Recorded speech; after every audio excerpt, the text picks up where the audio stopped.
세상이 무너진다는 말이 어떤 의미인지 저는 그날 처음으로 알았습니다. 텔레비전 드라마에서나 보던 그저 막연하고 과장된 표현이라고만 생각했던 그 말이 칼날이 되어 제 심장을 꿰뚫는 경험을 하고 말았죠. 제 삶의 전부이자 유일한 희망이었던 아들 용수가 세상을 떠났다는 소식을 들은 것은 햇살이 유난히 눈부시게 쏟아지던 어느 평일 오후였습니다. 거실 창문으로 들어온 햇볕이 갓 닦아놓은 마룻바닥에 부딪혀 반짝이고 있었어요. 저는 며칠 전 담가둔 오이 소박이가 맛있게 익었을까 싶어 냉장고에서 막 꺼내 맛을 보려던 참이었습니다. 아삭하고 씹히는 경쾌한 소리와 함께 입안에 퍼지는 시원한 맛에 잠시 미소를 지었죠. 우리 용수도 이거 참 좋아하는데 이따 저녁에 퇴근하고 오면 줘야겠다. 그런 평범하고 소박한 행복을 생각하며 김치통 뚜껑을 닫으려던 순간이었어요. 요란하게 울리는 전화벨 소리가 그 짧은 행복을 산산조각 냈습니다. 처음에는 받지 않을까도 생각했어요. 모르는 번호였거든요. 요즘 하도 이상한 광고 전화가 많아서 웬만하면 아는 번호가 아니면 받지 않는 편입니다. 하지만 그날따라 마치 운명의 장난처럼 저는 무언가에 이끌리듯 수화기를 들고 말았어요. 여보세요? 제 목소리는 평소와 다름없이 차분했습니다. 하지만 수화기 너머에서 들려온 낯선 남자의 목소리는 제 평온했던 오후를 지옥으로 끌고 들어갔죠. 박지순 씨 되십니까? 여기는 대학병원 응급실입니다. 심장이 철렁 내려앉는다는 표현으로는 부족했어요. 온몸의 피가 차갑게 식어 발끝으로 쏠리는 기분이었습니다. 혹시 남편이 아니면 머릿속이 하얗게 비어버려 아무 생각도 할 수 없었죠. 김용수 환자 보호자분 맞으시죠? 아들의 이름이 나오는 순간 저는 저도 모르게 네, 맞아요. 그런데 우리 용수한테 무슨 일이라도 있나요? 어디 다쳤어요? 라며 소리를 질렀습니다. 제발 별일 아니기를. 그냥 가벼운 접촉사고 같은 것이기를. 저는 간절히 기도하며 다음 말을 기다렸어요. 하지만 신은 제 기도를 들어주지 않았습니다. 진정하시고 잘 들으십시오. 환자분은 오늘 오후 2시 15분경 심정지 상태로 병원에 도착하셨고 의료진이 최선을 다했으나 끝내 운명하셨습니다. 그 말을 이해하는 데까지 얼마나 오랜 시간이 걸렸는지 모르겠습니다. 운명하셨다고요? 누가요? 우리 용수가요? 아니에요. 그럴 리가 없어요. 오늘 아침에도 멀쩡하게 넥타이를 매만지며 엄마 다녀오겠습니다. 하고 씩씩하게 집을 나선 아이였는데요.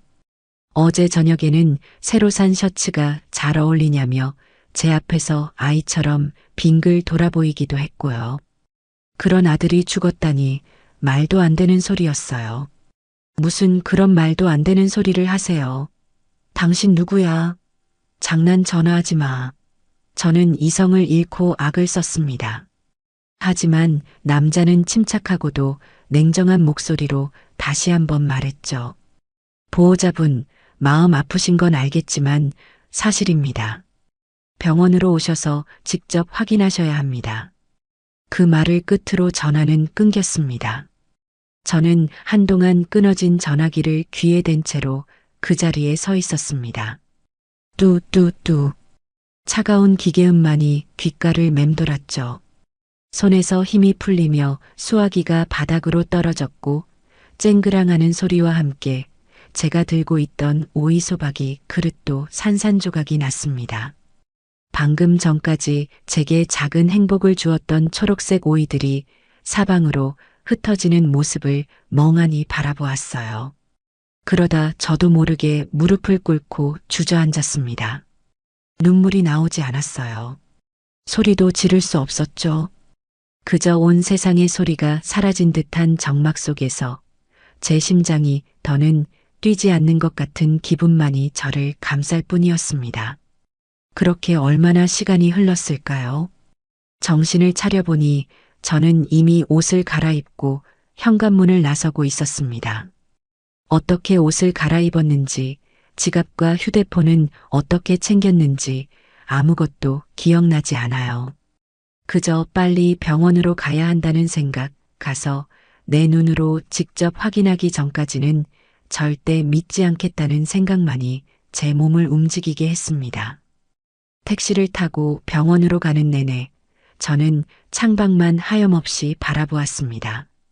빠르게 스쳐 지나가는 풍경들이 마치 다른 세상의 이야기처럼 느껴졌어요. 사람들은 웃고 있었고 아이들은 뛰어놀고 있었죠. 저만 빼고 세상 모든 것이 평소와 다름없이 흘러가고 있었습니다. 병원 응급실에 도착했을 때 제정신이 아니었던 저를 한 간호사가 부축해 영안실로 안내했습니다. 차갑고 긴 복도를 따라 걸어가는 동안 저는 수십 번도 더 넘어질 뻔했어요. 다리가 제 것이 아닌 것처럼 후들거렸죠. 마침내 영안실 문 앞에 섰을 때 저는 차마 들어갈 용기가 나지 않았습니다. 문손잡이를 잡은 손이 사시나무처럼 떨렸어요. 하지만 그때 안에서 문이 벌컥 열리며 며느리인 문지연이 나타났습니다. 지연이의 얼굴을 보는 순간 저는 잠시나마 안도했어요. 그래, 지연이가 저렇게 멀쩡하게 서 있는데 무슨 일이 있겠어. 분명 뭔가 착오가 있었을 거야. 하지만 지연이의 다음 행동은 제 마지막 희망마저 짓밟아 버렸습니다. 그녀는 저를 보자마자 기다렸다는 듯이 제 팔을 잡아 끌며 안으로 들어갔어요. 어머니, 오셨어요? 하필이면 용수 씨가 이렇게 갑자기. 그녀의 목소리는 슬픔에 잠겨 있기보다는 무언가에 쫓기는 사람처럼 다급하게 느껴졌습니다. 그리고 제 눈앞에는 하얀 천에 덮인 채 차갑게 누워있는 제 아들, 용수가 있었습니다. 그 모습을 본 순간 저는 참고 있던 울음을 터뜨리며 그 자리에 쓰러지고 말았어요. 용수야, 내 아들. 이게 무슨 일이야? 눈 좀 떠봐. 엄마 왔어. 저는 아들에게 기어가 붙잡고 흔들며 오열했습니다. 하지만 아들은 아무런 대답도 미동도 없었죠. 그제야 저는 정말로 제 아들이 죽었다는 사실을 받아들여야만 했습니다. 제 세상이, 제 우주가 완전히 무너져 내리는 순간이었어요. 그런데 그 와중에도 며느리의 행동은 어딘가 이상했습니다. 보통 남편을 잃은 아내라면 저처럼, 아니 저보다 더 슬퍼하며 넋을 잃고 있어야 정상이잖아요. 하지만 지연이는 눈물 한 방울 보이지 않은 채 오히려 저를 진정시키며 장례 절차를 서둘렀습니다. 어머님, 이러시면 용수 씨가 편히 못 가요. 이제 그만 진정하시고 장례식장부터 알아봐야죠. 그녀의 목소리에는 슬픔보다는 일을 처리해야 한다는 사무적인 건조함이 묻어 있었어요. 저는 아들의 시신 옆에 주저앉아 넋을 놓고 있는데 그녀는 아무렇지 않게 휴대폰을 꺼내 이곳저곳 전화를 걸기 시작했습니다. 네, 거기 장례식장이죠? 빈소 하나 예약하려고 하는데요. 가장 작은 방으로요. 저는 제 귀를 의심했어요. 하나뿐인 아들을 보내는 길인데 가장 작은 방이라니요. 지연아, 그게 무슨 말이니? 우리 용수 가는 길인데 그래도 친구들도 오고 회사 사람들도 올 텐데 너무 작은 곳은. 제가 기어들어가는 목소리로 말하자 지연이는 잠시 저를 쳐다보더니 한숨을 쉬며 말했어요. 어머님, 용수 씨는 복잡한 거 싫어했어요. 그리고 요즘은 다들 조용하고 간소하게 치르는 추세예요. 사람 많이 부르고 시끄럽게 하는 거 용수 씨도 원하지 않을 거예요. 저는 더 이상 아무 말도 할 수 없었습니다. 아들을 잃은 슬픔에 몸도 마음도 제대로 가눌 수 없는 상황에서 며느리의 저런 태도에 일일이 대응할 기력이 없었죠. 그저 지연이가 하자는 대로 따를 수밖에 없었습니다. 그녀는 정말 모든 것을 신속하고 간결하게 처리했어요. 장례식장 예약부터 시작해서 영정 사진을 고르고 수의를 맞추고 부고 문자를 보내는 것까지 막힘이 없었죠. 그 모습이 꼭 오랫동안 이 순간을 준비해 온 사람처럼 보일 정도였습니다. 처음에는 경황이 없어 남편을 잃은 충격에 저러는 것일 거라고 애써 그녀를 이해해 보려고 노력했어요. 슬픔을 표현하는 방식이 사람마다 다를 수 있으니까요. 하지만 시간이 지날수록 제 마음속의 의심은 점점 커져만 갔습니다. 장례식 내내 지연이는 상주 역할을 하긴 했지만 진심으로 슬퍼하는 모습은 찾아볼 수 없었어요. 조문객들이 오면 잠시 고개를 숙이고 예를 갖추는 듯 했지만 그들의 위로에 감사합니다라고 기계적으로 대답할 뿐이었죠. 눈가는 조금도 젖어 있지 않았고 표정은 놀라울 정도로 평온했습니다. 오히려 조문객들이 더 슬퍼하며 제 손을 잡고 함께 울어주었죠. 지연이는 그런 우리를 멀찍이서 바라보며 마치 자신과는 상관없는 연극을 보는 관객 같은 태도를 보였습니다. 그러다 조문객들의 발길이 뜸해지면 그녀는 어김없이 구석으로 가 누군가와 통화를 했어요. 처음에는 장례 절차 때문에 여기저기 연락할 곳이 많은가 보다 하고 대수롭지 않게 넘겼습니다. 하지만 우연히 그녀의 통화 내용을 듣게 된 순간 제 등줄기에서는 식은땀이 흘렀습니다. 그녀는 빈소 한쪽 구석, 사람들이 잘 보지 않는 기둥 뒤에 숨어서 몸을 웅크린 채 소곤거리고 있었어요. 응, 거의 다 정리됐어. 생각보다 일이 쉽게 풀리네. 저는 잠시 제 귀를 의심했어요. 남편의 장례식장에서 할 말은 아니었죠. 그것만 처리하면 바로 응, 알지? 그때 말했던 거. 이제 정말 우리 세상이야. 달콤하게 속삭이는 목소리, 살짝 상기된 듯한 표정. 그 어디에서도 남편을 잃은 슬픔은 찾아볼 수 없었습니다. 오직 미래에 대한 기대와 희망만이 가득 차 있는 듯 보였죠. 저는 그 자리에 얼어붙은 채로 더 이상 아무것도 들을 수 없었습니다. 머릿속이 윙윙 울리고 심장이 거세게 방망이질 쳤어요. 우리 세상이라니, 누구와 우리 세상이라는 걸까요? 용수가 죽었는데 누구와 새로운 세상을 꿈꾸고 있는 걸까요? 그때부터였습니다. 제 마음속에 차갑고 단단한 의심의 씨앗이 뿌리를 내리기 시작한 것이 저는 제 아들의 죽음에 무언가 다른 이유가 있을지도 모른다는 끔찍한 생각에 사로잡히기 시작했습니다. 그 순간 제게 며느리 문지연은 더 이상 슬픔을 함께 나누는 가족이 아니었어요. 아들의 죽음 뒤에 숨어 있는 진실을 밝혀내기 위해 제가 반드시 넘어야 할 산이자 의심하고 경계해야 할 첫 번째 용의자가 되었습니다.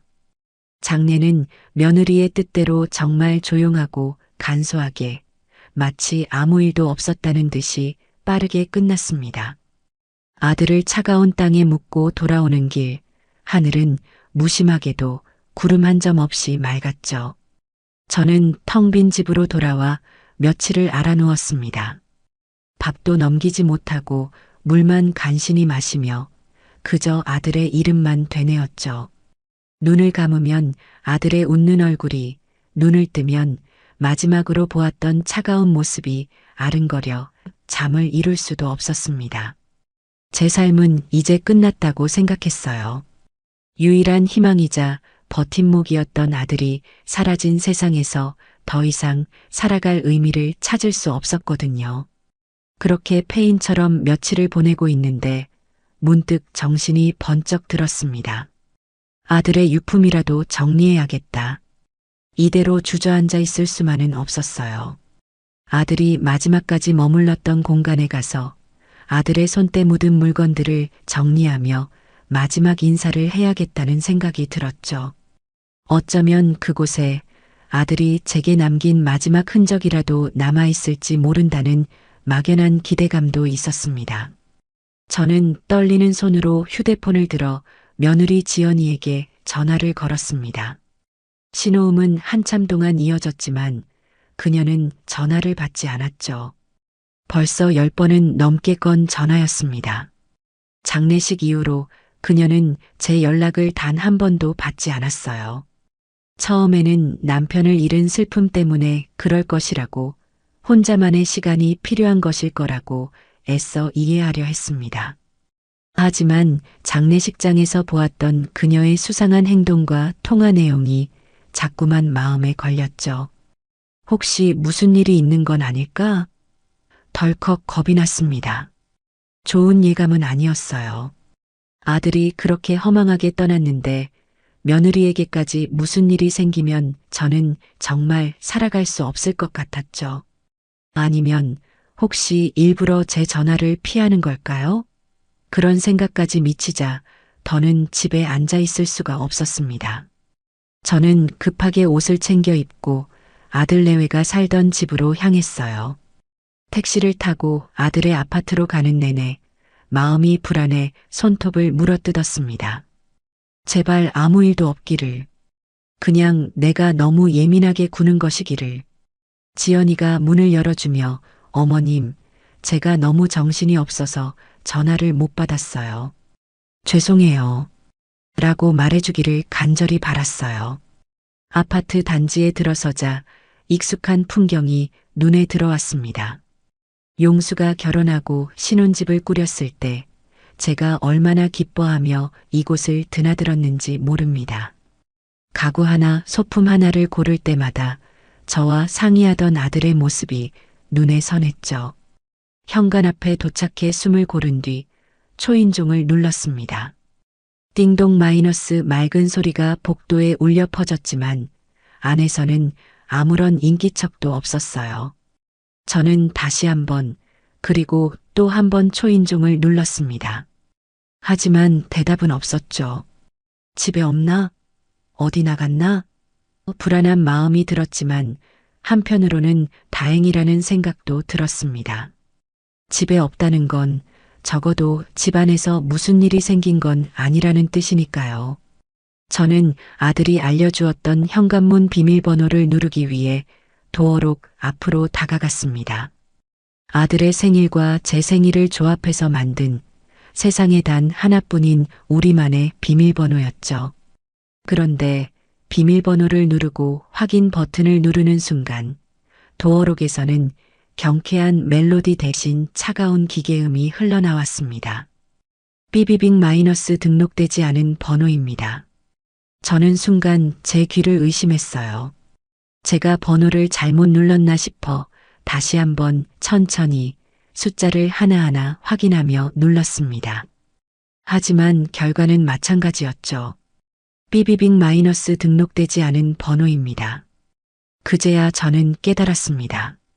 지연이가, 며느리가 그새 비밀번호를 바꿔버린 겁니다. 아들이 죽은 지 일주일도 채 지나지 않았는데 아들과 저만의 추억이 담긴 비밀번호를 지워버린 것이죠. 심장이 철렁 내려앉는 기분이었습니다. 온몸에서 힘이 쭉 빠져나가 벽에 기대지 않고서는 서 있을 수조차 없었죠. 슬픔과 분노, 배신감이 한꺼번에 몰려와 머리가 터질 것 같았어요. 이건 단순한 실수가 아니었어요. 명백히 저를 들어오지 못하게 하려는 의도적인 행동이었죠. 왜? 도대체 왜? 저를 막아서면서까지 이 집 안에서 무엇을 하고 있는 걸까요? 그 순간 집 안에서 쿵하는 무언가 무거운 것이 넘어지는 듯한 소리가 희미하게 들려왔습니다. 소리가 들렸다는 것은 분명 안에 사람이 있다는 뜻이었죠.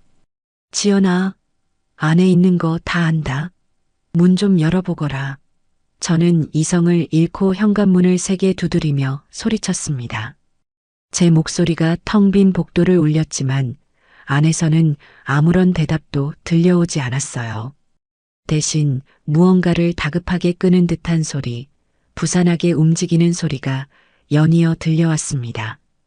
이제 더 이상 망설일 시간이 없었어요. 제 안에 무언가가 위험 신호를 보내고 있었습니다.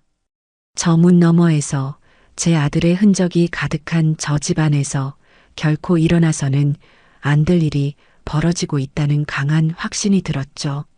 저는 주머니에서 휴대폰을 꺼냈습니다. 손이 너무 심하게 떨려 몇 번이나 휴대폰을 떨어뜨릴 뻔했어요.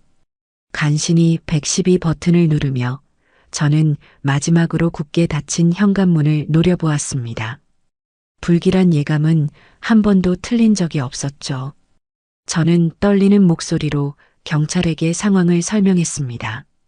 저 제 아들 집인데요. 며느리가 문을 잠그고 열어주지 않아요.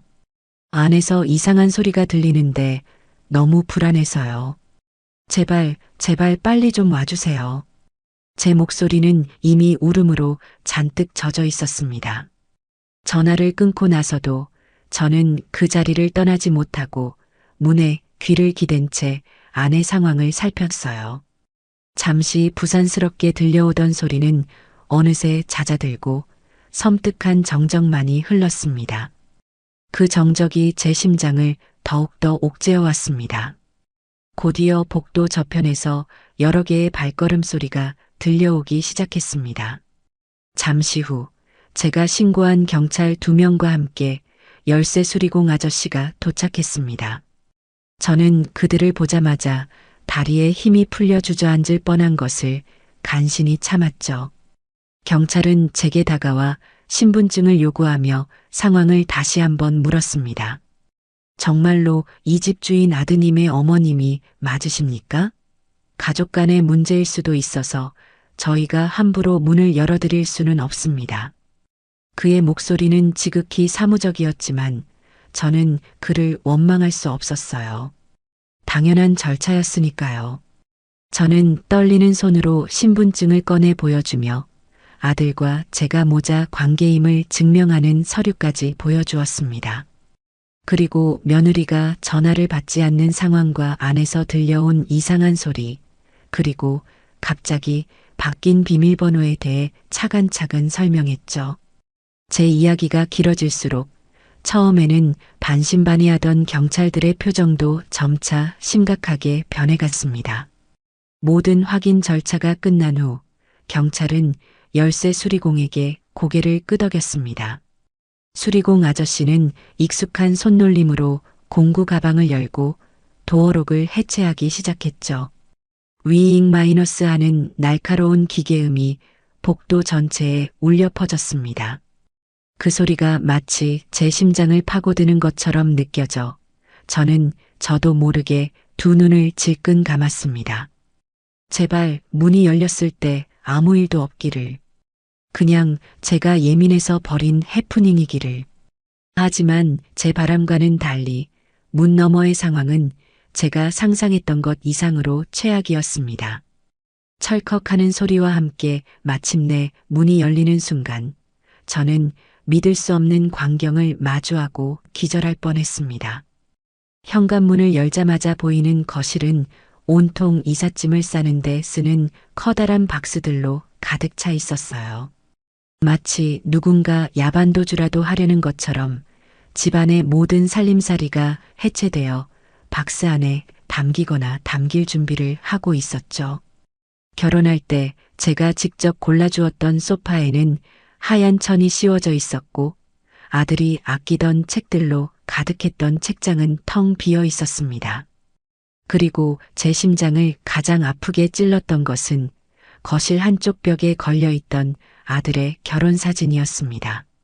액자는 벽에서 떼어져 바닥에 아무렇게나 나뒹굴고 있었고 유리는 산산조각이 나 있었죠. 세상에서 가장 행복하게 웃고 있던 제 아들의 얼굴 위로 날카로운 유리 파편들이 흩어져 있는 모습은 그 자체로 끔찍한 비극처럼 보였습니다. 이것은 단순히 이사를 가는 풍경이 아니었어요. 제 아들의 흔적을, 이 집에서 김용수라는 사람이 살았다는 모든 기억을 지워버리려는 잔인하고 악의적인 행위였죠. 마치 처음부터 이 세상에 존재하지 않았던 사람처럼 말입니다. 온몸이 부들부들 떨리고 숨이 막혀왔습니다. 그리고 그 모든 배신의 현장 중심에 제 며느리 문지연이 태연하게 서 있었습니다. 그녀는 갑자기 들이닥친 우리를 보고 놀란 것도 잠시 이내 아무렇지도 않다는 듯한 표정으로 어깨를 으쓱해 보였어요. 손에는 여전히 휴대폰을 들고 있었죠. 아마 우리가 문을 따고 들어오는 그 순간까지도 누군가와 통화를 하고 있었던 모양입니다. 저와 경찰들을 번갈아 쳐다보던 그녀는 마치 아무 일도 아니라는 듯이 다시 휴대폰을 귀에 가져다 댔습니다. 그리고 제 심장을 갈기갈기 찢어놓는 말을 내뱉었죠. 아, 잠깐만. 시어머니가 경찰까지 데리고 와서. 뭐 별일 아니야. 그녀는 잠시 통화 상대방의 말을 듣는 듯 하더니 이내 입가에 희미한 미소를 띠며 말했습니다. 응, 보험금은 생각보다 빨리 나왔어. 이걸로 우리 새 출발하는 거야. 조금만 기다려. 금방 다 정리하고 갈게. 그 말을 듣는 순간 제 머릿속에 무언가가 툭 하고 끊어지는 소리가 났습니다. 보험금 새 출발. 제 아들의 목숨값이 저 여자에게는 고작 다른 놈과의 새 출발을 위한 자금이었던 겁니다. 아들의 장례식장에서 그토록 수상하게 통화하던 이유가 남편이 죽은 지 일주일도 안 되어 집안의 모든 것을 처분하려던 이유가, 그리고 저를 막기 위해 비밀번호까지 바꿔버린 그 모든 이유가 하나로 맞춰지는 순간이었죠. 눈앞이 캄캄해지고 세상이 빙글빙글 돌기 시작했습니다. 너. 저는 그녀를 향해 손가락질하며 무어라 말을 하려고 했지만 목소리가 나오지 않았어요. 지연이는 그런 저를 비웃기라도 하듯 바라보며 어깨를 으쓱할 뿐이었죠. 그 모습을 마지막으로 제 의식은 깊은 어둠 속으로 가라앉고 말았습니다. 정신을 잃기 직전 제 귓가에 마지막으로 들린 것은 어머님, 정신 차리세요.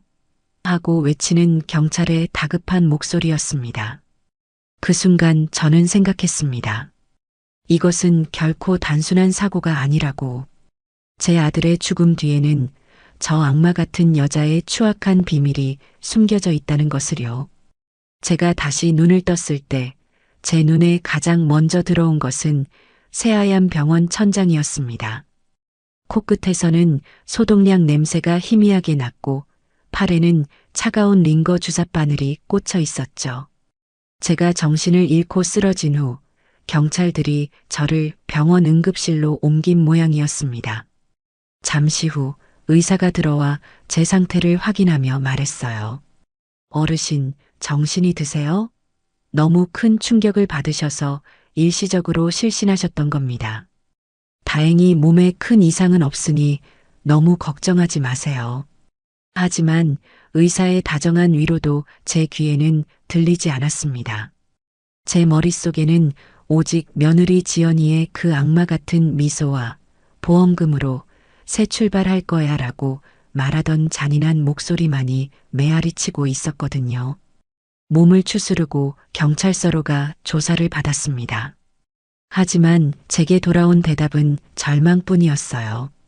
경찰은 제 이야기를 모두 듣고 안타까워했지만 법적으로는 어쩔 수 없다는 말만 되풀이했죠.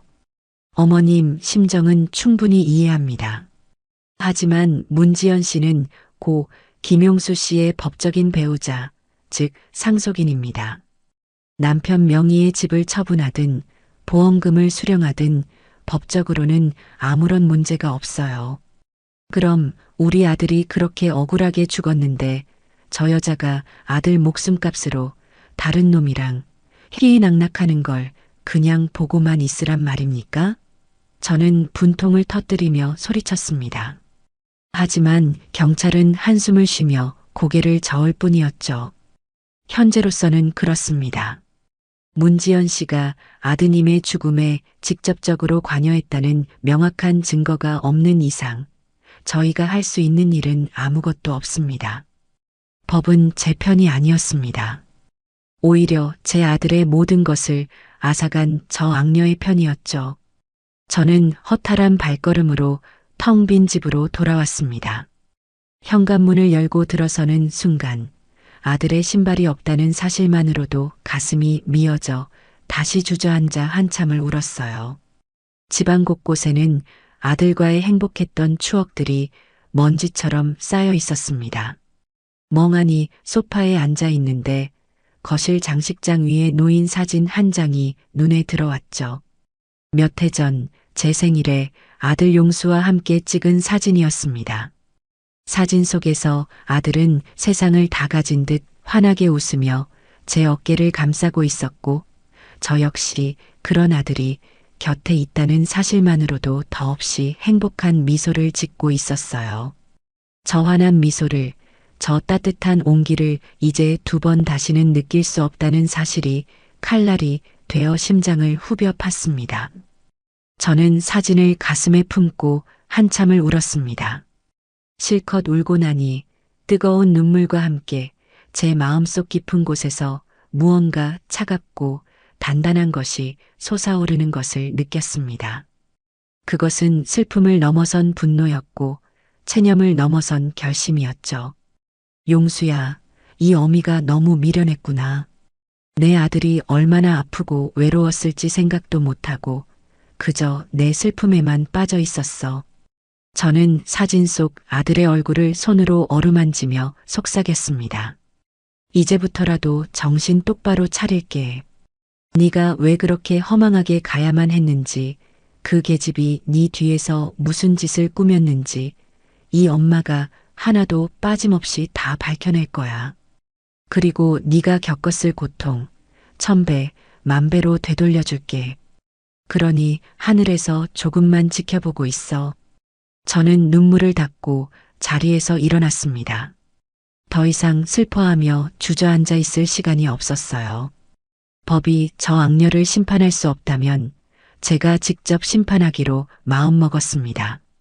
내 아들의 억울함을 풀고 그 악랄한 며느리에게 모든 것을 되돌려주기 전까지는 저는 절대 쓰러지지 않을 겁니다. 이것은 단순히 재산을 되찾기 위한 싸움이 아니었어요. 제 아들의 마지막 남은 명예와 존엄을 지키기 위한 한 어머니의 처절한 전쟁의 시작이었죠. 저는 아들의 영정 사진 앞에 굳게 섰습니다. 사진 속 아들은 여전히 환하게 웃고 있었어요. 마치 제 결심을 응원이라도 해주는 것처럼. 용수야, 엄마 믿지? 이 어미가 꼭 해낼게. 저는 아들의 영정 앞에서 굳게, 아주 굳게 맹세했습니다. 그 순간 제 눈빛은 더 이상 슬픔에 젖은 어머니의 눈빛이 아니었습니다. 자식을 잃은 슬픔을 독한 복수심으로 승화시킨 차갑고도 결연한 투사의 눈빛으로 변해 있었습니다. 이제 제 인생의 두 번째 막이 오르고 있었습니다. 그것은 바로 피눈물 나는 복수의 서막이었죠. 경찰서를 나온 뒤로 며칠 동안 저는 제 안에 타오르는 분노를 어떻게 다스려야 할지 몰라 그저 방 안을 서성거렸습니다. 법이 안 된다면 내 손으로 직접 복수하겠다고 맹세했지만 막상 무엇부터 시작해야 할지 막막했죠. 며느리 문지연은 이미 아들의 집에서 자취를 감춘 뒤였습니다. 경찰도 그녀가 어디로 갔는지 알려줄 수 없다고 했어요. 아들의 집은 텅 비었고 제게 남은 것은 가슴을 애는 슬픔과 무력감뿐이었습니다. 이대로 모든 게 끝나는 건가? 내 아들의 억울함은 영원히 묻히고 마는 건가? 절망적인 생각들이 독버섯처럼 제 마음속에서 자라났습니다. 그날도 저는 뜬 눈으로 밤을 새우고 새벽녘의 희미한 빛이 창문으로 스며들 때쯤에야 잠시 정신을 잃듯 잠이 들었어요. 그리고 꿈에서 저는 아들을 만났습니다. 꿈속에서 아들은 예전 모습 그대로 건강하고 환한 얼굴로 제 앞에 서 있었어요. 엄마, 왜 그렇게 힘들어해? 아들은 저를 보며 안타까운 표정으로 말했죠. 저는 꿈인 줄도 모르고 아들에게 달려가 품에 안겨 한참을 울었습니다. 용수야, 이게 어떻게 된 일이니? 왜 엄마를 두고 먼저 갔어? 너무 보고 싶었어, 내 아들. 제 등을 토닥여주던 아들은 저를 부드럽게 떼어놓고는 제 눈을 바라보며 말했습니다. 엄마, 너무 슬퍼만 하고 있지 마. 내가 엄마 힘들 때 쓰라고 남겨둔 거 있잖아. 잊어버렸어? 남겨둔 거? 그게 뭔데? 제가 되묻자 아들은 그저 씩 웃기만 할 뿐 대답 없이 점점 멀어져 갔습니다. 저는 멀어지는 아들의 뒷모습을 향해 손을 뻗으며 애타게 소리쳤죠. 용수야, 가지마. 용수야. 그리고 그 순간 저는 꿈에서 깨어났습니다. 온몸은 식은땀으로 흠뻑 젖어 있었고 심장은 미친 듯이 뛰고 있었죠. 하지만 꿈속에서 아들이 했던 말이 너무나도 생생하게 귓가를 맴돌았습니다. 내가 엄마 힘들 때 쓰라고 남겨둔 거 있잖아. 처음에는 그저 아들이 너무 그리워서 꾼 헛된 꿈이라고 생각했어요. 하지만 머릿속을 정리하며 곰곰이 생각해 보니 문득 스쳐 지나가는 기억의 조각이 있었습니다. 작년 가을쯤이었을 거예요. 추석을 쇠고 아들과 함께 거실에 앉아 과일을 깎아 먹고 있었죠. 그때 아들이 무심코 툭 던지듯 말했습니다. 엄마, 혹시 모르니까 제 앞으로 된 것 중에 엄마랑 같이 쓸 수 있는 것도 하나 만들어 놔야겠어요. 사람이 한치 앞을 모르는 거니까. 그냥 엄마 비상금이라고 생각해. 그때는 저도 그냥 흘려들었습니다. 젊은 나이에 벌써부터 그런 소리를 한다며 타박을 주기까지 했죠. 얘는 무슨 벌써부터 그런 재수 없는 소리를 하니. 그럴 돈 있으면 네 와이프랑 맛있는 거나 사 먹어. 하지만 아들은 그저 웃으며 그래도 혹시 모르잖아요. 라고 말할 뿐이었습니다. 그 기억이 떠오르는 순간 저는 벌떡 자리에서 일어났습니다. 혹시? 정말로 혹시? 가슴이 미친 듯이 뛰기 시작했어요. 저는 서둘러 옷을 갈아입고 집을 나섰습니다. 아들이 주로 거래하던 은행은 저희 집에서 버스로 서너 정거장 거리에 있었죠. 버스를 기다리는 시간, 버스를 타고 가는 시간, 그 모든 시간이 영원처럼 길게 느껴졌습니다. 제발, 제발 아들이 남긴 무언가가 있기를. 이것이 저의 마지막 희망의 동아줄이었습니다. 은행에 도착해 번호표를 뽑고 순서를 기다리는 동안 저는 초조한 마음에 손톱만 물어뜯었죠. 마침내 제 번호가 불리고 저는 창구로 다가가 떨리는 목소리로 용건을 말했습니다. 저 제 아들이 얼마 전에 세상을 떠났는데요. 혹시 제 아들 이름이랑 제 이름으로 공동 명의로 된 계좌나 뭐 그런 게 있는지 좀 확인해 주실 수 있을까요? 젊은 은행 직원은 잠시 안타까운 표정으로 저를 보더니 신분증과 가족관계 증명서를 요구했습니다. 제가 서류를 건네자 그는 컴퓨터로 무언가를 한참 동안 조회하기 시작했죠. 그가 키보드를 두드리는 소리 하나하나에 제 심장이 쿵, 쿵 내려앉는 것 같았습니다. 시간이 얼마나 흘렀을까요? 직원은 고개를 갸웃거리며 말했어요. 어머님, 아드님과 공동 명의로 된 예금 계좌는 따로 없는 걸로 나오는데요. 그 말을 듣는 순간 온몸에 힘이 쭉 빠져나갔습니다. 역시 그냥 헛된 꿈이었나. 내가 너무 큰 기대를 했구나. 실망감에 그대로 돌아서려는데 직원이 다급하게 저를 불렀습니다. 아, 잠시만요, 어머님. 계좌는 없는데 개인금고가 하나 있네요. 김용수 고객님과 박지순 어머님 공동 명의로요. 개인금고. 살면서 단 한 번도 이용해 본 적 없는 영화에서나 보던 그 단어가 제 귀에 박히는 순간 저는 숨을 멈췄습니다. 개인금고요? 네. 작년 10월에 개설하셨네요. 두 분 중 한 분만 오셔도 열 수 있도록 설정되어 있습니다. 확인해 보시겠어요? 저는 저도 모르게 고개를 격하게 끄덕였습니다. 잠시 후 지점장으로 보이는 중년의 남자가 나와 저를 금고실로 안내했습니다. 육중한 철문이 열리고 서늘한 공기가 가득한 공간으로 들어서자 수백 개의 금고가 벽면을 가득 채우고 있었죠. 지점장은 그중 한 곳 앞에서 멈춰서서 열쇠 꾸러미에서 열쇠 하나를 꺼내 제게 건넸습니다. 이 열쇠와 저희 은행 열쇠 두 개가 모두 있어야 열립니다. 저는 마른 침을 삼키며 떨리는 손으로 열쇠를 받아 구멍에 꽂고 돌렸습니다.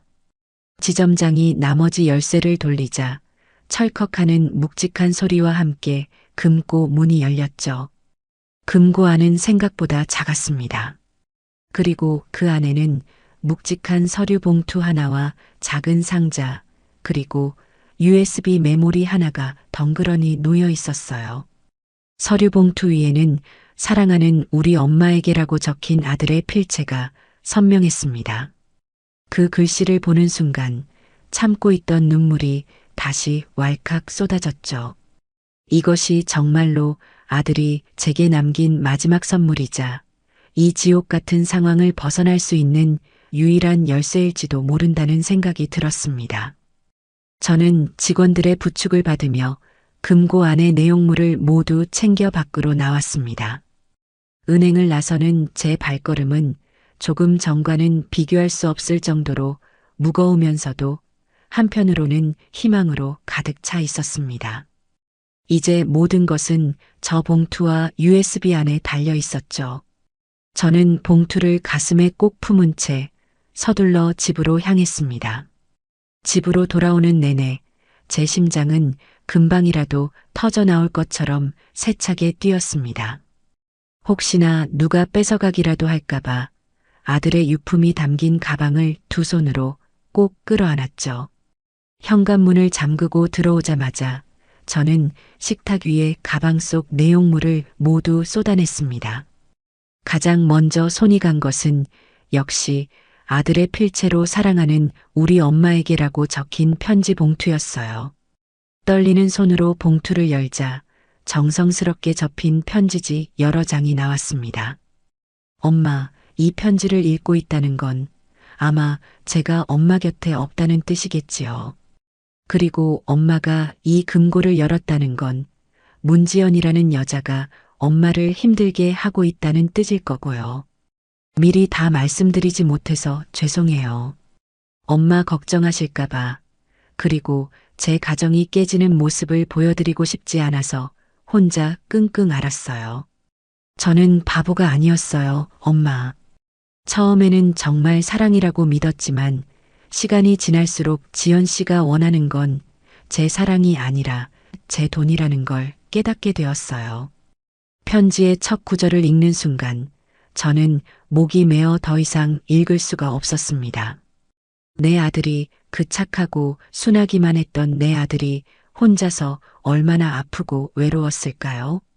아내에게 배신당하고 있다는 사실을 알면서도 늙은 어미 걱정할까봐 혼자서 모든 짐을 짊어지고 있었던 겁니다.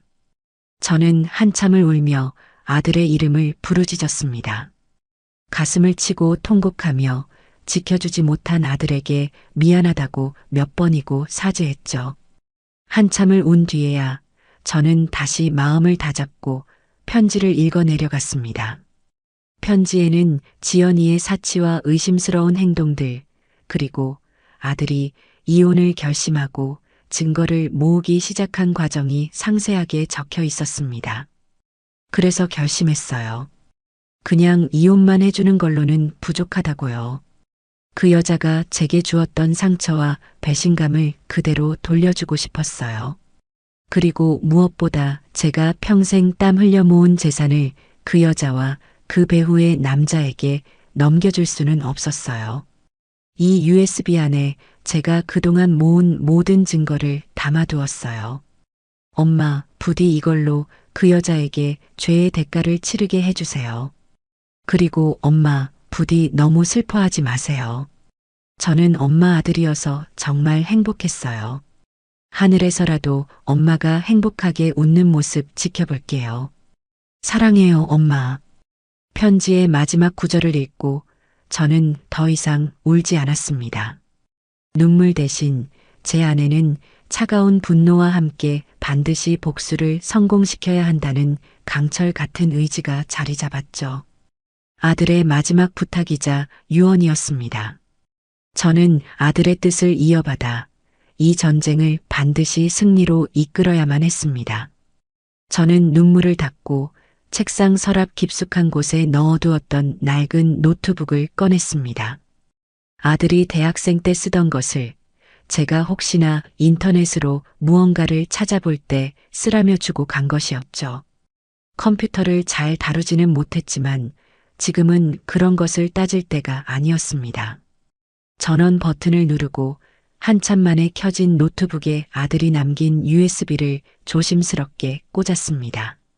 화면에 이동식 디스크 아이콘이 뜨고 그것을 클릭하자 여러 개의 폴더가 나타났습니다. 녹음 파일, 사진, 문서라는 이름의 폴더들이었죠. 저는 떨리는 마음으로 녹음 파일 폴더를 가장 먼저 열었습니다. 그 안에는 수십 개의 파일이 날짜별로 정리되어 있었어요. 가장 첫 번째 파일을 더블 클릭하자 잠시의 정적 끝에 너무나도 그리운 아들의 목소리가 스피커를 통해 흘러나왔습니다. 오늘 녹음을 시작한다. 증거를 남기기 위해서다. 문지연이 내 아내가 다른 남자를 만나고 있는 것 같다. 아들의 목소리는 심하게 지쳐 있었고 깊은 슬픔에 잠겨 있었습니다.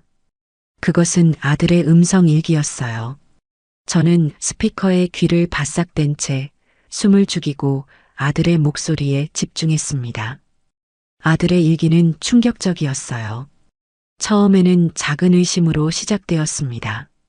잦은 외박, 늦은 귀가, 그리고 언제부턴가 잠가놓기 시작한 휴대폰. 아들은 처음에는 아내를 믿으려 했지만 의심은 꼬리에 꼬리를 물고 이어졌죠. 그러다 결정적인 증거를 발견하게 된 겁니다. 지연이가 숨겨둔 카드 명세서였어요. 거기에는 아들도 모르는 고급 호텔, 명품관, 비싼 레스토랑에서 결제한 내역이 빼곡하게 적혀 있었습니다. 심지어 남자 옷을 산 기록까지 있었죠. 바보 같았다. 왜 진작 몰랐을까? 그녀가 내게 웃어주던 모든 순간들이 사실은 내 뒤에 있는 돈을 보고 웃었던 거라는 걸. 아들의 목소리에는 자책과 함께 깊은 배신감이 서려 있었습니다. 저는 노트북을 붙잡고 오열했습니다. 내 아들이 이런 고통 속에서 하루하루를 버티고 있었다니. 그 사실을 까맣게 몰랐던 제 자신이 너무나도 원망스러웠죠. 녹음 파일은 계속 이어졌습니다. 아들은 변호사를 찾아가 이혼 상담을 받았고 재산을 지키는 방법에 대해서도 조언을 구했습니다. 그리고 그 모든 과정을 녹음하고 기록으로 남겨두었죠. 이것은 단순한 하소연이 아니었습니다. 철저하게 계획된 복수를 위한 준비 과정이었어요. 아들은 더 이상 순진한 피해자가 아니었습니다. 자신의 것을 지키고 배신자를 심판하기 위해 칼을 갈고 있었던 거죠. 저는 마지막 녹음 파일을 열었습니다. 아들이 세상을 떠나기 바로 전날 밤에 녹음된 것이었죠. 이제 거의 모든 준비가 끝났다. 내일 변호사를 만나 마지막 서류 정리를 하고 주말에 문지연에게 모든 것을 밝힐 생각이다. 그녀가 어떤 표정을 지을지 이제 이 지긋지긋한 연극도 끝이다. 아들의 목소리는 그 어느 때보다 단호하고 차분했습니다. 하지만 그 녹음이 아들의 마지막 목소리가 될 줄이야 누가 알았을까요? 저는 노트북을 닫고 두 주먹을 불끈 쥐었습니다. 용수야, 네가 끝내지 못한 연극, 이 엄마가 끝내줄게. 아주 화려하고 통쾌한 마지막 장면을 선물해 주마. 아들의 음성 일기를 모두 듣고 난 후 저는 잠시 마음을 추스를 시간이 필요했습니다. 아들이 겪었을 고통과 외로움이 고스란히 전해져와 심장이 갈갈이 찢기는 것 같았죠. 하지만 주저앉아 있을 수만은 없었습니다. 아들의 마지막 목소리는 제게 슬픔이 아닌 싸워야 할 이유와 용기를 주었으니까요. 저는 다시 노트북을 열고 이번에는 사진 폴더를 클릭했습니다. 그 안에는 10장 남짓한 사진 파일들이 들어 있었죠. 첫 번째 사진을 열자 제 눈에 들어온 것은 낯선 남자와 다정하게 팔짱을 낀 채 환하게 웃고 있는 며느리 문지연의 모습이었습니다. 배경은 고급 레스토랑으로 보였고 테이블 위에는 값비싼 와인과 음식이 놓여 있었죠.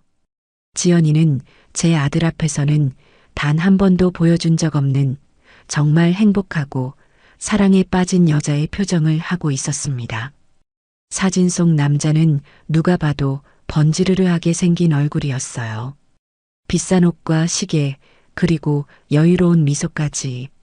하지만 저는 그의 눈에서 무언가 뱀처럼 차갑고 계산적인 느낌을 받았습니다. 다음 사진들을 연이어 확인했습니다. 호텔 로비에서 함께 있는 모습, 백화점 명품관에서 쇼핑하는 모습, 심지어는 차 안에서 진하게 입을 맞추고 있는 모습까지. 모든 사진에는 촬영된 날짜와 시간이 정확하게 기록되어 있었죠. 아들이 얼마나 가슴 아파하며 이 사진들을 찍고 또 바라보았을지 생각하니 피가 거꾸로 솟는 것 같았습니다. 마지막 사진 파일은 사진이 아니라 그 남자의 신상 정보가 적힌 메모였습니다. 이름은 백상철, 나이는 40 초반, 직업은 개인 투자 전문가라고 되어 있었죠. 아들이 직접 뒷조사를 해서 알아낸 정보인 듯 했습니다. 백상철. 저는 그 이름을 종이에 크게 적고 한참을 노려보았습니다. 문지연 뒤에 숨어 이 모든 것을 조종하고 내 아들의 가정을 파탄낸 원흉일지도 모르는 남자. 저는 이 남자의 정체부터 완벽하게 파악해야겠다고 결심했습니다. 하지만 늙은 제가 할 수 있는 일은 많지 않았죠. 그때 아들의 편지 한 구절이 떠올랐습니다. 필요하다면 사람을 쓰세요, 엄마. 돈 아끼지 마시고요. 그래, 지금은 돈을 아낄 때가 아니었어요. 저는 수소문 끝에 실력 있고 입이 무겁기로 소문난 흥신소의 연락처를 알아냈습니다. 예전 같았으면 상상도 못할 일이었지만 지금의 저는 내 아들의 복수를 위해서라면 지옥이라도 갈 수 있는 독한 어머니가 되어 있었죠. 며칠 뒤 저는 약속 장소인 허름한 다방에서 흥신소 소장이라는 남자를 만났습니다. 그는 까맣게 탄 얼굴에 다부진 체격을 가진 전직 형사 출신이라는 소문이 있는 남자였죠. 저는 그에게 자초지종을 설명하고 백상철의 사진과 신상 정보가 담긴 종이를 건넸습니다. 제 이야기를 듣는 내내 말없이 담배만 피우던 그는 이야기가 끝나자 담배를 비벼 끄며 낮은 목소리로 말했습니다. 어머님, 아드님 때문에 고생이 많으셨겠습니다. 이런 사건 제가 아주 전문입니다. 돈 받은 만큼 확실하게 처리해드리죠. 그의 눈빛은 거칠었지만 그 안에는 연민과 함께 반드시 이를 해결하겠다는 강한 의지가 담겨 있어 믿음이 갔습니다. 저는 아들이 남겨준 돈의 일부를 계약금으로 그에게 건넸습니다. 부탁합니다. 저 남자에 대한 모든 것을 알아내 주세요. 아주 사소한 것 하나까지도요. 소장은 돈을 받아 안주머니에 넣으며 고개를 끄덕였습니다. 걱정 마십시오. 일주일 안에 결과 보고 드리겠습니다. 그리고 정확히 일주일 뒤 저는 소장에게서 연락을 받았습니다. 결과는 제가 상상했던 것 이상으로 충격적이었죠. 그가 건넨 보고서의 첫 장에는 백상철의 진짜 얼굴이 담겨 있었습니다. 그의 본명은 백상철이 아니었고 직업 역시 투자 전문가가 아니었습니다. 그는 여러 개의 가명을 쓰며 부유한 집안의 여자나 돈 많은 유부녀들에게 의도적으로 접근해 결혼이나 사업 투자 등을 빌미로 돈을 뜯어내는 전문 사기꾼이었어요. 보고서에는 그에게 당한 피해 여성들의 사진과 사건 기록까지 상세하게 첨부되어 있었습니다. 수법은 항상 같았죠. 재력가 행세를 하며 접근해 마음을 얻은 뒤 거액의 돈을 챙겨 사라지는 것이었습니다. 그 순간 저는 모든 것을 깨달았습니다. 문지연은 그의 공범이 아니었어요. 오히려 그의 또 다른 먹잇감, 어리석은 사냥감에 불과했던 겁니다. 아마 백상철은 지연이에게 접근해 아들의 재산을 노리도록 부추겼을 테고 순진한 건지 탐욕스러운 건지 모를 지연이는 그 말을 철석같이 믿고 남편의 죽음까지 방치하며 보험금을 손에 넣으려 했던 것이죠. 결국 뱀이 뱀에게 물린 꼴이었습니다. 저는 헛웃음이 나왔습니다. 한심하고 어리석은 문지연. 하지만 동정심은 조금도 들지 않았어요. 그녀는 사기꾼에게 속았을 뿐일지 몰라도 제 아들을 배신하고 죽음으로 내 몸 용서받지 못할 죄인이었으니까요. 이제 상황은 더욱 명확해졌습니다. 제 복수의 대상은 문지연 하나가 아니었어요. 그녀를 뒤에서 조종한 진짜 뱀의 머리, 백상철까지 함께 심판대에 올려야 했습니다. 보고서를 덮으며 저는 생각했습니다. 그래, 둘이 함께 파멸하게 만들어주마. 서로가 서로를 물어뜯으며 가장 비참한 모습으로 무너지게 해주겠어. 저는 흥신소 소장에게 전화를 걸어 다음 단계를 지시했습니다. 흥신소를 통해 백상철이라는 남자의 정체를 파악하고 나니 복수의 전체적인 그림이 머릿속에 그려지기 시작했습니다. 하지만 여전히 한 가지 의문이 남아 있었죠. 내 아들은 용수는 과연 어디까지 알고 있었을까? 아들은 아내가 바람을 피운다는 사실은 알았지만 그 상대가 전문 사기꾼이라는 것까지는 몰랐을 수도 있었어요. 만약 그랬다면 아들이 남겨놓은 계획만으로는 부족할 수도 있었습니다. 저는 남은 증거들을 마저 확인하기 위해 다시 노트북을 켰습니다. 아들이 남긴 마지막 폴더, 문서 폴더를 열었죠. 그 안에는 부동산 등기부등본, 주식거래 내역서, 보험증권 등 아들의 재산과 관련된 파일들이 가득했습니다. 처음에는 그저 재산 목록을 정리해 둔 것이라고 생각했어요. 하지만 파일들을 하나씩 열어보며 날짜를 확인하던 저는 놀라움을 금치 못했습니다. 아들은 제가 생각했던 것보다 훨씬 더 똑똑하고 치밀한 사람이었습니다. 그는 아내의 외도를 확신한 시점부터 자신의 모든 재산을 정리하기 시작했던 겁니다. 가장 먼저 눈에 띈 것은 주식 거래 내역이었어요. 아들은 자신이 보유하고 있던 모든 주식을 아내가 본격적으로 외도를 시작한 것으로 추정되는 시점부터 몇 달에 걸쳐 시장에 조금씩 내다 팔았습니다. 마치 개미 투자자가 주식을 정리하는 것처럼 보이도록 아주 교묘하고 자연스럽게 말이죠. 그 다음은 부동산이었습니다. 결혼 전부터 가지고 있던 작은 오피스텔 하나를 금매로 처분했고 심지어는 할아버지에게 물려받은 시골의 작은 땅까지 모두 팔아치웠습니다. 등기부등본에 찍힌 매매 날짜는 아들이 세상을 떠나기 불과 한두 달 전이었어요. 저는 순간 혼란스러웠습니다. 이혼을 준비하면서 재산을 정리하는 것은 당연한 일일 수 있죠. 하지만 이렇게까지 모든 것을 현금화할 필요가 있었을까요? 마치 인생을 정리하는 사람처럼 자신의 모든 것을 돈으로 바꾸고 있었던 겁니다. 저는 마른 침을 삼키며 마지막 문서를 열었습니다. 그 문서에는 아들이 처분한 모든 자산의 흐름이 일목요연하게 정리되어 있었죠. 아들은 주식과 부동산을 팔아 손에 쥔 수억 원의 현금을 모두 은행에서 인출했습니다. 그리고 그 돈으로 법의 추적을 피하기 가장 용이하다는 무기명 채권과 골드바를 사들였어요. 그리고 그 모든 것을 저와 공동 명의로 만든 개인금고 안에 보관해 두었던 겁니다. 그제야 저는 아들의 큰 그림을 완벽하게 이해할 수 있었습니다. 아들은 단순한 이혼을 준비했던 것이 아니었어요. 그는 문지연이라는 여자가 자신의 돈을 노리고 있다는 것을 정확히 간파했고 그녀에게 단 한 푼도 넘겨주지 않기 위한 완벽한 계획을 세웠던 겁니다. 만약 아들이 살아있는 상태에서 이혼을 했다면 재산 분할 과정에서 어쩔 수 없이 일부를 떼어줘야 했을지도 모릅니다. 하지만 아들이 죽고 나면 법적인 상속은 아내인 문지연에게 우선적으로 돌아가게 되죠. 아들은 바로 그 점을 역이용한 겁니다. 아들은 문지연이 의심하지 않도록 그녀와 함께 살던 아파트의 명의와 자신의 사망 보험금 수령인은 그대로 남겨두었어요.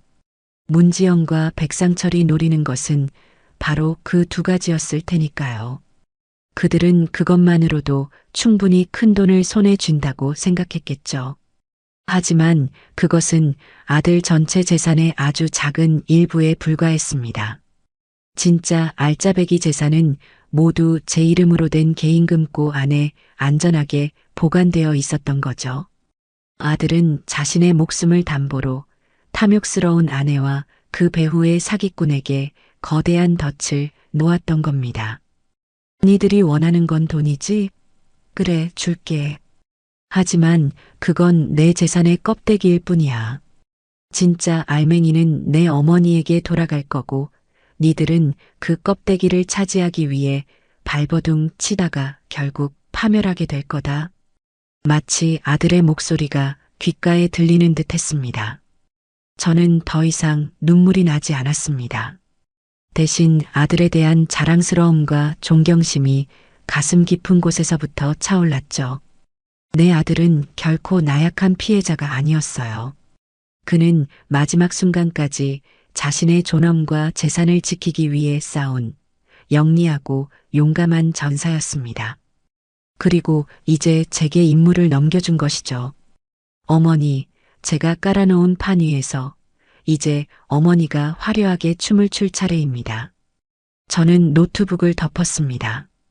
이제 모든 증거와 아들의 계획을 파악했습니다.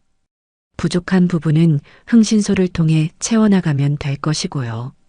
제 손에는 이제 아들이 남겨준 막대한 자금과 적들을 무너뜨릴 수 있는 날카로운 칼이 들려 있었습니다. 저는 창밖을 바라보며 조용히 음조렸습니다. 그래, 용수야. 네가 차려놓은 이 멋진 잔치상, 이 어미가 아주 맛있게 받아주마. 한 놈도 빠짐없이 지옥의 문턱까지 끌고 가줄게. 아들이 남긴 증거와 계획은 완벽에 가까웠습니다. 문지연과 백상철이라는 두 뱀을 한 번에 무너뜨릴 수 있는 강력한 무기였죠. 하지만 제 마음 한구석에는 여전히 풀리지 않는 응어리가 남아 있었습니다. 그것은 바로 아들의 죽음 그 자체에 대한 의문이었어요. 아들은 심장병을 앓고 있었지만 약만 잘 챙겨 먹으면 일상생활에 아무런 문제가 없다고 의사에게 분명히 들었습니다. 그런데 왜 하필 모든 계획을 실행에 옮기기 바로 전날 밤에 그렇게 허망하게 세상을 떠나야만 했을까요? 단순한 사고나 불운이라고 하기에는 너무나도 시기적으로 맞아떨어지는 것이 마음에 걸렸습니다. 저는 아들의 죽음에 문지연이 직접적으로 혹은 간접적으로라도 관여했을 거라는 강한 심증을 가지고 있었지만 그것을 뒷받침할 증거가 없었습니다. 저는 며칠 동안 거실에 앉아 아들 부부가 살던 아파트의 구조를 머릿속으로 몇 번이고 그려보았습니다. 그리고 제가 아들 집에 드나들 때마다 마주쳤던 사람들의 얼굴을 하나씩 떠올렸죠.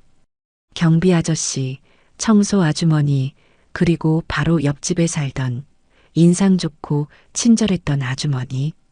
그분은 제가 아들 집에 갈 때마다 항상 먼저 웃으며 인사를 건네주었고 가끔은 맛있는 음식을 만들었다며 나눠주기도 했습니다. 아들 용수도 그 아주머니를 이웃사촌이라 부르며 무척 따랐죠. 그래, 그분이라면 무언가 알고 계실지도 몰라. 저는 지푸라기라도 잡는 심정으로 그 아주머니를 찾아가 보기로 했습니다. 다음 날 오후 저는 직접 만든 약과를 조금 싸들고 아들이 살던 아파트로 향했습니다. 굳게 닫힌 아들의 집 현관문을 보니 또다시 가슴이 미어졌지만 저는 애써 눈물을 삼키고 옆집의 초인종을 눌렀습니다. 잠시 후 문이 열리고 아주머니가 저를 보더니 깜짝 놀라며 반갑게 맞아주었죠. 어머나 용수 씨 어머님, 어떻게 여기까지 오셨어요? 아이고, 그 일은 정말 저도 얼마나 놀랐는지 몰라요. 그렇게 건강하던 총각이 아주머니는 진심으로 제 아들의 죽음을 안타까워하며 제 손을 잡고 눈시울을 붉혔습니다. 저는 그 따뜻한 위로에 잠시 목이 메었지만 오늘 이곳에 온 목적을 잊지 않기 위해 마음을 다잡았죠. 아주머니의 집으로 들어가 차를 한 잔 마시며 안부를 주고받았습니다. 한참 동안 아들과의 추억을 이야기하며 분위기가 무르익었을 때 저는 조심스럽게 본론을 꺼냈습니다. 아주머니, 혹시 우리 용수가 가기 며칠 전에 부부 사이에 무슨 일 없었나요? 제가 요즘 마음이 너무 안 좋아서 혹시나 제가 모르는 무슨 일이 있었나 싶어서요. 제 질문에 아주머니의 표정이 순간 굳어지는 것을 저는 놓치지 않았습니다. 그녀는 잠시 망설이는 듯 하더니 깊은 한숨을 내쉬며 입을 열었죠. 어머님, 이런 말씀 드려도 될지 모르겠지만 사실 두 사람 자주 다퉜어요. 아주머니의 증언은 충격적이었습니다. 방음이 잘 안 되는 아파트 구조 탓에 그녀는 본의 아니게 아들 부부의 싸움을 자주 듣게 되었다고 해요. 주로 돈 문제였고 싸울 때마다 고성을 지르는 것은 항상 며느리인 지연이 쪽이었다고 했습니다. 그날도 그랬어요. 용수 씨가 세상을 떠나기 바로 전날 밤이었죠. 그날은 유난히 더 심하게 싸우더라고요. 아주머니는 당시의 상황을 떠올리는 듯 잠시 눈을 감았다가 이내 떨리는 목소리로 말을 이어갔습니다. 며느님이 악을 쓰더라고요. 이 무능한 인간, 당신이 남자 구실을 제대로 한 게 뭐가 있어? 그냥 내가 하자는 대로 서류에 도장이나 찍어. 하고요.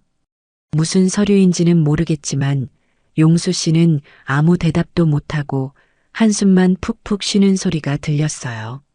서류에 도장을 찍으라는 말. 아마 이혼 서류이거나 혹은 재산 관련 서류였을 겁니다. 아들이 그 요구를 들어주지 않자 지연이가 극단적인 방법을 생각했을지도 모른다는 생각이 스쳤죠. 제 얼굴이 하얗게 질리는 것을 본 아주머니는 무언가 더 생각난 듯 조심스럽게 말을 덧붙였습니다. 그리고 더 이상한 게 하나 있어요. 어머님. 그날 밤 그렇게 심하게 싸우고 다음 날 아침이었어요. 제가 아침 일찍 쓰레기를 버리러 나가는데 며느님이 엘리베이터 앞에서 허둥지둥 뭔가를 버리는 걸 봤어요. 버리다니요? 뭘 버렸는데요? 저는 다급하게 물었습니다. 아주머니는 잠시 기억을 더듬는 듯 하더니 이내 확신에 찬 목소리로 말했죠. 분명히 봤어요. 용수 씨가 매일 먹던 주황색 약병 있잖아요. 그걸 다른 쓰레기랑 같이 검은 봉지에 담아서 음식물 쓰레기통에 버리더라고요. 아침부터 약병을 버리는 게 좀 이상하다고 생각은 했는데 그때는 그냥 다 먹은 약병인가 보다 하고 넘겼죠. 그런데 그날 오후에 용수 씨가 그렇게 됐다는 소식을 들으니 자꾸 그 장면이 마음에 걸리더라고요. 아주머니의 말이 끝나는 순간 제 머릿속에서는 모든 퍼즐 조각이 섬광처럼 맞춰졌습니다. 약병, 심장약. 아들은 그 약을 하루라도 거르면 위험할 수 있었어요. 그런데 문지연이 그 약을 버렸다? 그것은 단순한 실수가 아니었어요. 명백한 살인 행위나 다름없었죠. 저는 온몸에 소름이 돋는 것을 느꼈습니다. 아주머니, 혹시 그 쓰레기통 바로 수거해 가나요? 아니요. 음식물 쓰레기는 이틀에 한 번씩 수거해 가요. 그날 아침에 버렸으면 아마 다음날 새벽에나 가져갔을 거예요.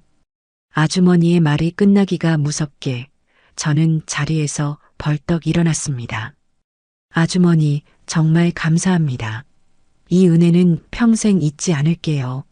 저는 아주머니에게 몇 번이고 허리를 숙여 인사하고는 미친 사람처럼 밖으로 뛰쳐나갔습니다. 혹시나 아주 작은 확률이라도 증거가 남아있을지 모른다는 생각 때문이었죠. 저는 곧장 아파트 관리사무소로 달려갔습니다. 자초지종을 설명하고 며칠 전 아파트의 CCTV 영상을 확인할 수 있겠냐고 간절히 부탁했죠. 관리소장은 처음에는 개인정보라며 난색을 표했지만 자식을 잃은 늙은 어미의 처절한 모습에 마음이 움직였는지 결국 저를 CCTV 녹화실로 안내해 주었습니다. 저는 눈에 불을 켜고 아들이 사망하던 날 아침의 영상을 찾아 돌려보기 시작했습니다. 그리고 마침내 그 장면을 찾아냈습니다. 영상 속에서 문지연은 이른 아침 주위를 두리번거리며 집에서 나와 엘리베이터 앞에 섰습니다. 그리고 손에 든 검은 봉지를 음식물 쓰레기통이 아닌 일반 쓰레기를 버리는 대형 수거함 깊숙이 던져 넣는 모습이 똑똑히 찍혀 있었죠. 그녀는 약병을 음식물 쓰레기에 버린 것이 아니었습니다. 더 깊고 찾기 힘든 곳에 증거를 인멸하려 했던 겁니다. 저는 그 장면을 제 휴대폰으로 촬영했습니다. 비록 법적인 증거 효력은 없을지 몰라도 이것은 문지연의 죄를 입증할 결정적인 단서가 될 것이 분명했습니다. 저는 휴대폰을 꽉 쥔 채 관리사무소를 나왔습니다. 이제 다음 단계로 넘어갈 시간이었습니다. 옆집 아주머니의 증언과 CCTV 영상은 제 가설에 확신을 더해 주었습니다. 문지연은 아들의 심장약을 의도적으로 숨기거나 버렸고 그것이 아들의 죽음의 결정적인 원인이 되었을 겁니다. 하지만 이것만으로는 부족했어요. 그녀의 행동과 아들의 죽음 사이의 직접적인 인과관계를 증명해야만 했죠. 그러기 위해서는 아들의 의료 기록이 반드시 필요했습니다. 저는 아들이 어릴 때부터 다니던 동네의 작은 내과 병원으로 향했습니다. 그곳의 원장님은 제 남편과도 막역한 사이였고 용수가 코 올리게 시절부터 봐오셨던 분이라 저와도 안면이 있었죠. 병원에 들어서자 원장님은 진료 중간에 저를 보더니 반갑게 맞아주시다가도 제 얼굴에 드리워진 그늘을 보고는 이내 표정이 어두워졌습니다. 아이고 사모님, 용수 일은 정말 저도 애통하기 그지없습니다. 그렇게 착하고 바른 청년이. 원장님은 진심으로 제 아들을 애도해 주었습니다. 저는 잠시 울컥했지만 이내 마음을 다잡고 오늘 병원에 온 이유를 설명했죠. 원장님, 부탁이 하나 있습니다. 우리 용수의 마지막 의료 기록을 제가 좀 볼 수 있을까요? 제 말에 원장님은 곤란한 표정을 지었습니다.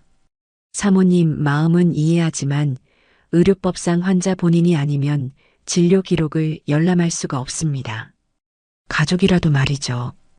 예상했던 반응이었습니다.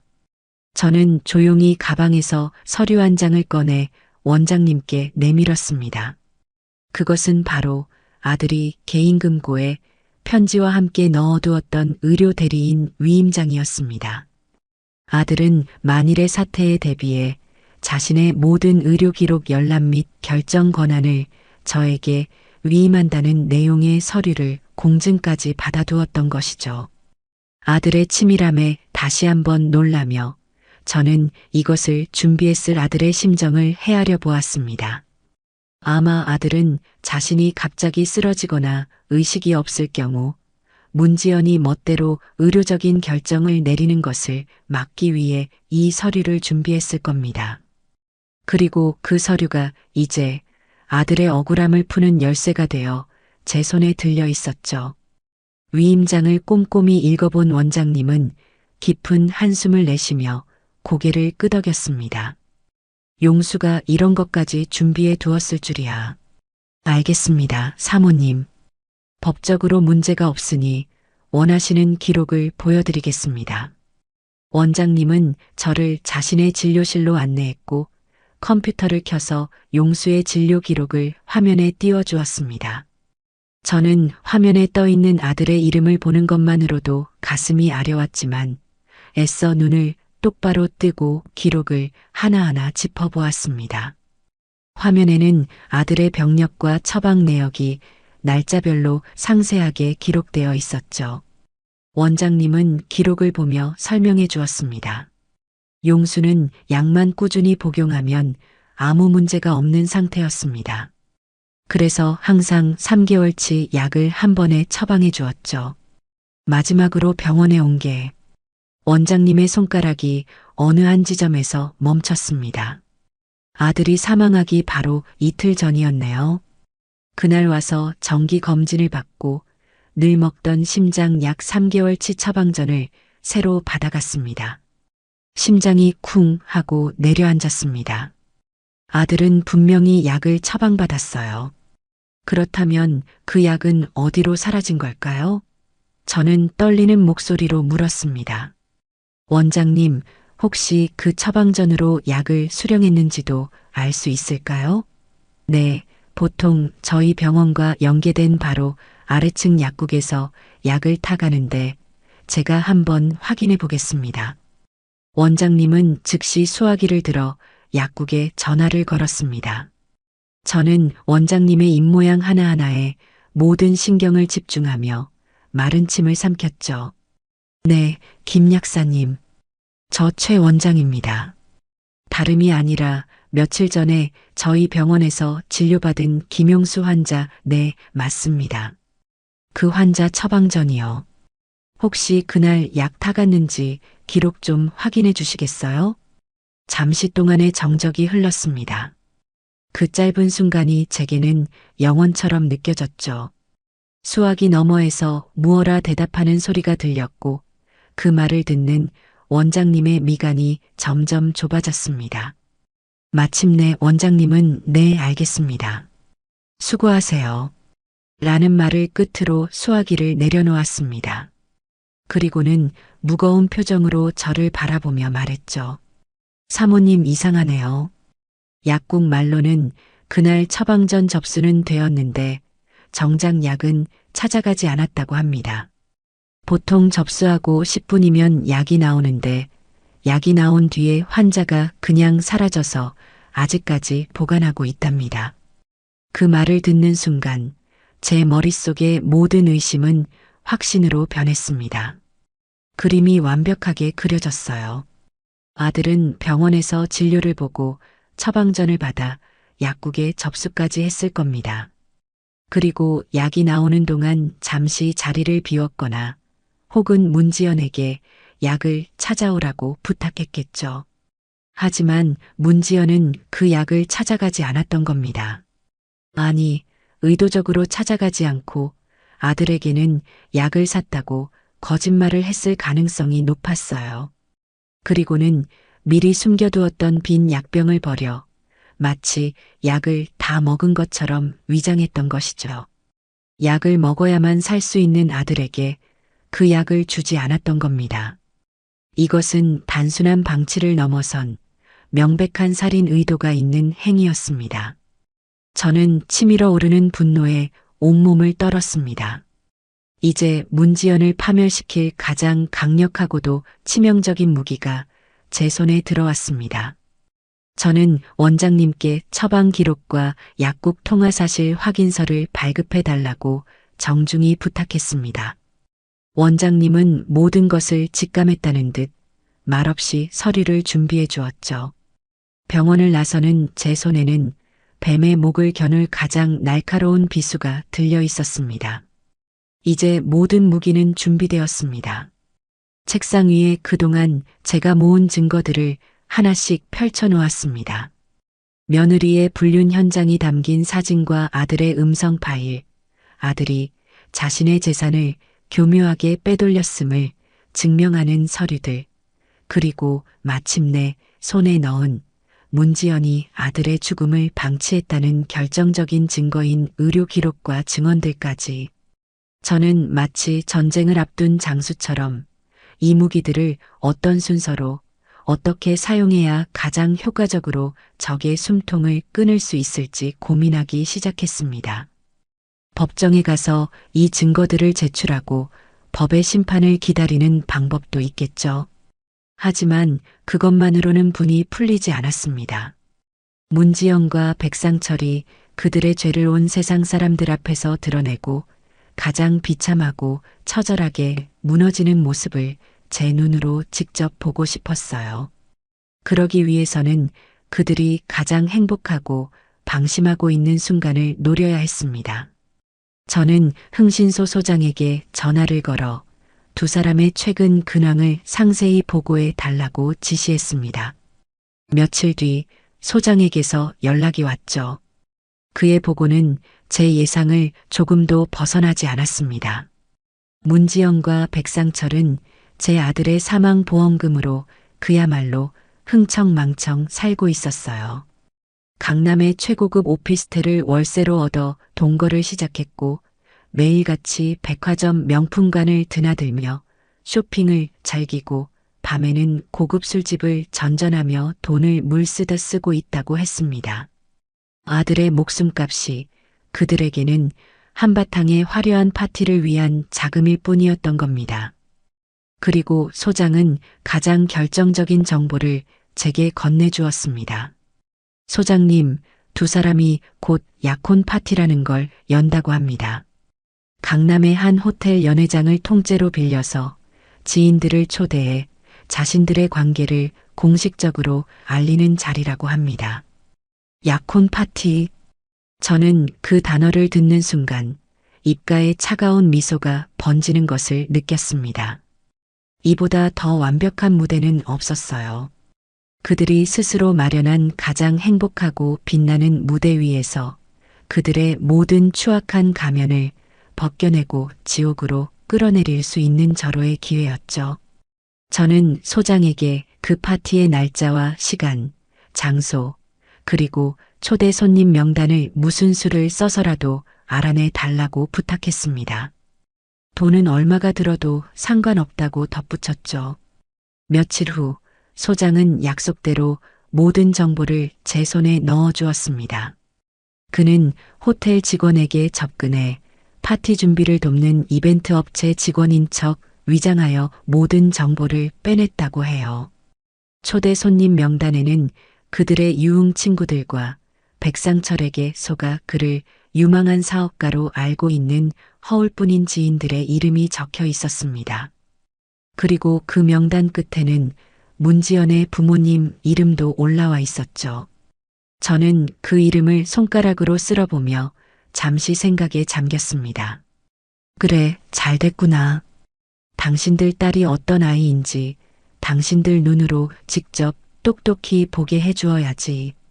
저는 명단을 보며 몇 명의 특별 손님을 더 초대하기로 마음먹었습니다.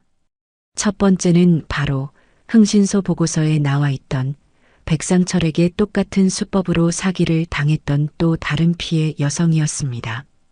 저는 소장을 통해 조심스럽게 그녀에게 연락을 취했고 자초지종을 설명하며 파티에 와서 모든 것을 폭로해 달라고 부탁했습니다. 처음에는 두려워하던 그녀도 제가 모든 것을 책임지고 도와주겠다는 약속에 결국 용기를 내주었죠. 두 번째로 초대한 손님은 제가 미리 섭외해 둔 기자들이었습니다. 물론 정식으로 초대한 것은 아니었죠. 유명 사업가와 재력가 미망인의 세기의 약혼식이라는 자극적인 제목으로 몇몇 연예부 기자들에게 익명으로 제보를 흘렸습니다. 그들은 특종 냄새를 맡고 분명히 파티장으로 몰려들 것이었습니다. 마지막으로 저는 파티의 하이라이트를 장식할 영상을 준비했습니다. 아들이 남긴 USB에 담겨있던 모든 증거, 즉 문지영과 백상철의 불륜 사진, 아들의 고통이 담긴 음성 파일, 그리고 제가 추가로 확보한 CCTV 영상과 의료 기록까지. 이 모든 것을 한 편의 짧은 다큐멘터리처럼 편집했죠. 파티장의 대형 스크린을 통해 이 영상이 상영되는 순간 그들의 파티는 곧 그들의 심판대가 될 것이었습니다. 모든 준비를 마치고 나니 파티 날짜는 어느새 코앞으로 다가와 있었습니다. 저는 옷장 깊숙한 곳에서 몇 년 전 아들이 제 환갑 때 맞춰주었던 가장 곱고 기품 있는 한복을 꺼내 정성껏 다림질했습니다. 이것은 단순한 옷이 아니었어요. 아들의 마지막 복수를 집행하러 가는 어미의 갑옷이었습니다. 파티 전날 밤 저는 아들의 사진을 앞에 두고 조용히 술 한 잔을 올렸습니다. 용수야, 이제 내일이면 모든 것이 끝난다. 이 어미가 어떻게 저것들을 무너뜨리는지 하늘에서 똑똑히 지켜보거라. 약혼 파티가 열리는 날 하늘은 마치 제 마음을 아는 듯 잔뜩 흐려 있었습니다. 저는 아침 일찍 일어나 목욕 재개하고 어젯밤 정성껏 다려두었던 짙은 남색 한복을 꺼내 입었습니다. 슬픔과 분노를 상징하는 검은색이 아닌 차갑고도 깊은 결의를 상징하는 색이었죠. 머리를 단정하게 빗어 올리고 옅은 화장까지 마치고 거울 앞에 서니 그곳에는 더 이상 자식을 잃고 슬픔에 잠겨있던 늙은 어미는 없었습니다. 차갑게 빛나는 눈과 굳게 담은 입술을 가진 복수의 화신만이 서 있을 뿐이었죠. 저는 마지막으로 아들의 사진을 가슴에 한번 품었다가 조용히 집을 나섰습니다. 약속된 시간이 가까워지자 호텔 로비는 화려하게 차려입은 사람들로 북적이기 시작했습니다.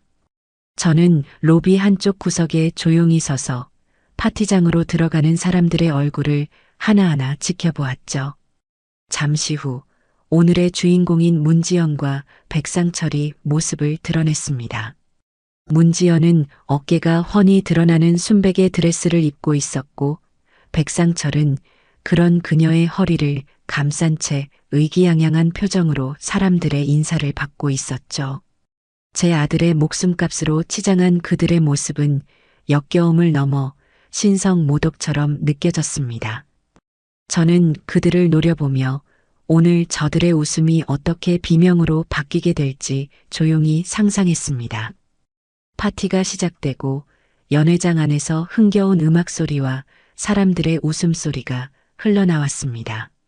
저는 약속했던 시간이 되기를 기다렸다가 천천히 연회장을 향해 걸어갔습니다. 육중한 문 앞에 선 2명의 직원이 저를 막아섰죠. 초대받지 않은 분은 입장이 불가합니다. 저는 아무 말 없이 미리 준비해 온 문지연의 부모님 이름이 적힌 초대장을 보여주었습니다. 그들의 부모님은 오지 않을 것이라는 것을 저는 이미 알고 있었거든요. 초대장을 확인한 직원들은 잠시 고개를 갸웃거리더니 이내 길을 비켜주었습니다. 쿵, 쿵, 쿵.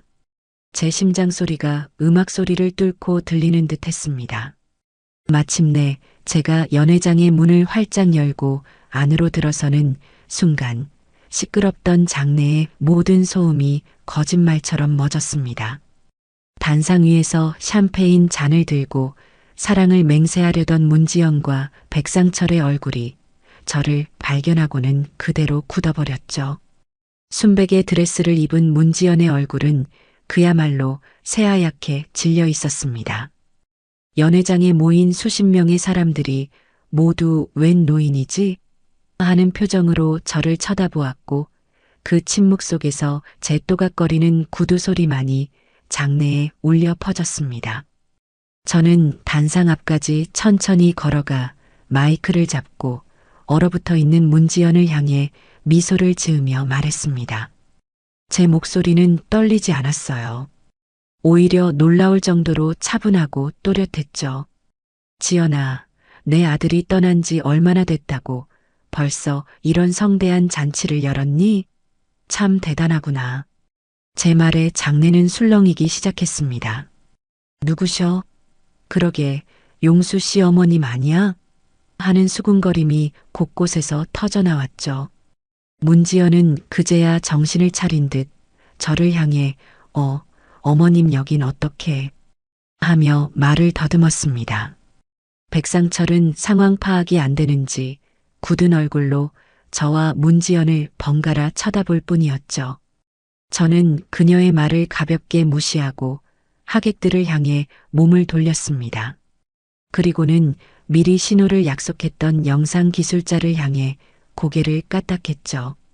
그 순간 단상 뒤에 설치된 거대한 스크린이 환하게 빛을 발하며 모든 하객들의 시선이 그곳으로 쏠렸습니다. 첫 화면은 다정한 연인처럼 보이는 문지연과 백상철의 사진이었습니다. 하지만 사진 밑에는 제 아들 용수가 살아있던 날짜가 선명하게 찍혀 있었죠. 레스토랑에서, 백화점에서, 호텔 앞에서 찍은 수십 장의 사진들이 파노라마처럼 스크린을 채워나갔습니다. 장내의 술렁임은 경악에 가까운 탄성으로 바뀌었습니다. 세상에 저게 어떻게 된 거야? 바람 피운 거였어? 하는 소리가 여기저기서 터져나왔죠. 문지연은 아니야. 저건 합성이야. 라고 소리쳤지만 그녀의 목소리는 이미 사람들의 경악에 묻혀버린 뒤였습니다. 이것은 시작에 불과했습니다. 이제 곧 이 화려한 파티는 그들의 죄를 고발하는 가장 잔인한 법정이 될 것이었습니다. 저는 스크린을 바라보며 다음 장면을 기다렸습니다. 스크린에 떠오른 사진들은 시작에 불과했습니다. 하객들이 충격에 빠져 웅성거리는 사이 저는 마이크를 다시 고쳐 잡았죠. 여러분, 눈으로 보는 것만으로는 부족하시겠지요.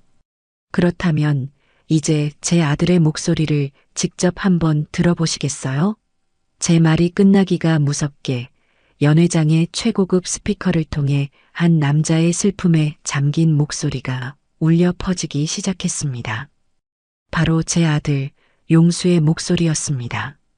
오늘 녹음을 시작한다. 증거를 남기기 위해서다. 문지연이 내 아내가 다른 남자를 만나고 있는 것 같다. 죽은 사람의 목소리가 연회장에 울려 퍼지는 순간 장내의 모든 소음이 칼로 자른 듯 멎었습니다. 사람들은 숨을 죽인 채 스피커와 스크린을 번갈아 쳐다보았죠. 스크린에는 아들의 음성 파일이 재생되는 화면과 함께 아들의 생전 사진이 떠 있었습니다. 아들의 목소리는 담담했지만 그 안에는 깊은 슬픔과 배신감이 서려 있었어요. 아내는 자신에게 점점 차가워졌고 밤마다 몰래 나가 누군가와 통화했으며 출처를 알 수 없는 돈을 쓰기 시작했다는 고백이 이어졌습니다. 그리고 마침내 아내가 숨겨둔 카드 명세서를 발견하고 모든 사실을 알게 되었다는 대목에 이르렀을 때 연회장은 그야말로 찬물을 끼얹은 듯 조용해졌죠. 문지연은 두 손으로 귀를 막고 아니야. 저건 사실이 아니야. 당장 끄란 말이야. 라고 미친 사람처럼 소리쳤습니다. 하지만 이미 아무도 그녀의 말을 믿지 않았어요. 사람들은 이제 동정심 하나 없는 경멸의 눈빛으로 그녀를 쏘아보고 있었죠. 특히 하객들 사이에 앉아있던 제가 미리 파악해둔 그녀의 몇몇 친구들은 차마 고개를 들지 못하고 있었습니다.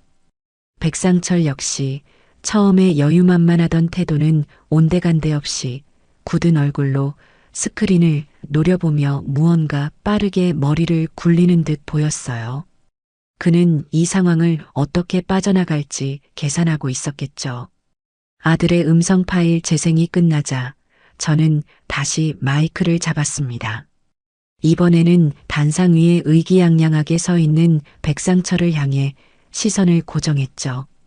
그리고 당신, 백상철 씨, 당신이 내 며느리를 뒤에서 조종하며 내 아들의 재산을 노린 전문 사기꾼이라는 것도 나는 다 알고 있습니다. 제 폭탄 선언의 장내는 다시 한번 발칵 뒤집혔습니다. 백상철은 순간 움찔하더니 이내 뻔뻔하게 웃으며 말했죠. 어머님, 지금 무슨 말씀을 하시는 겁니까? 저와 지연 씨는 서로 사랑하는 사이입니다.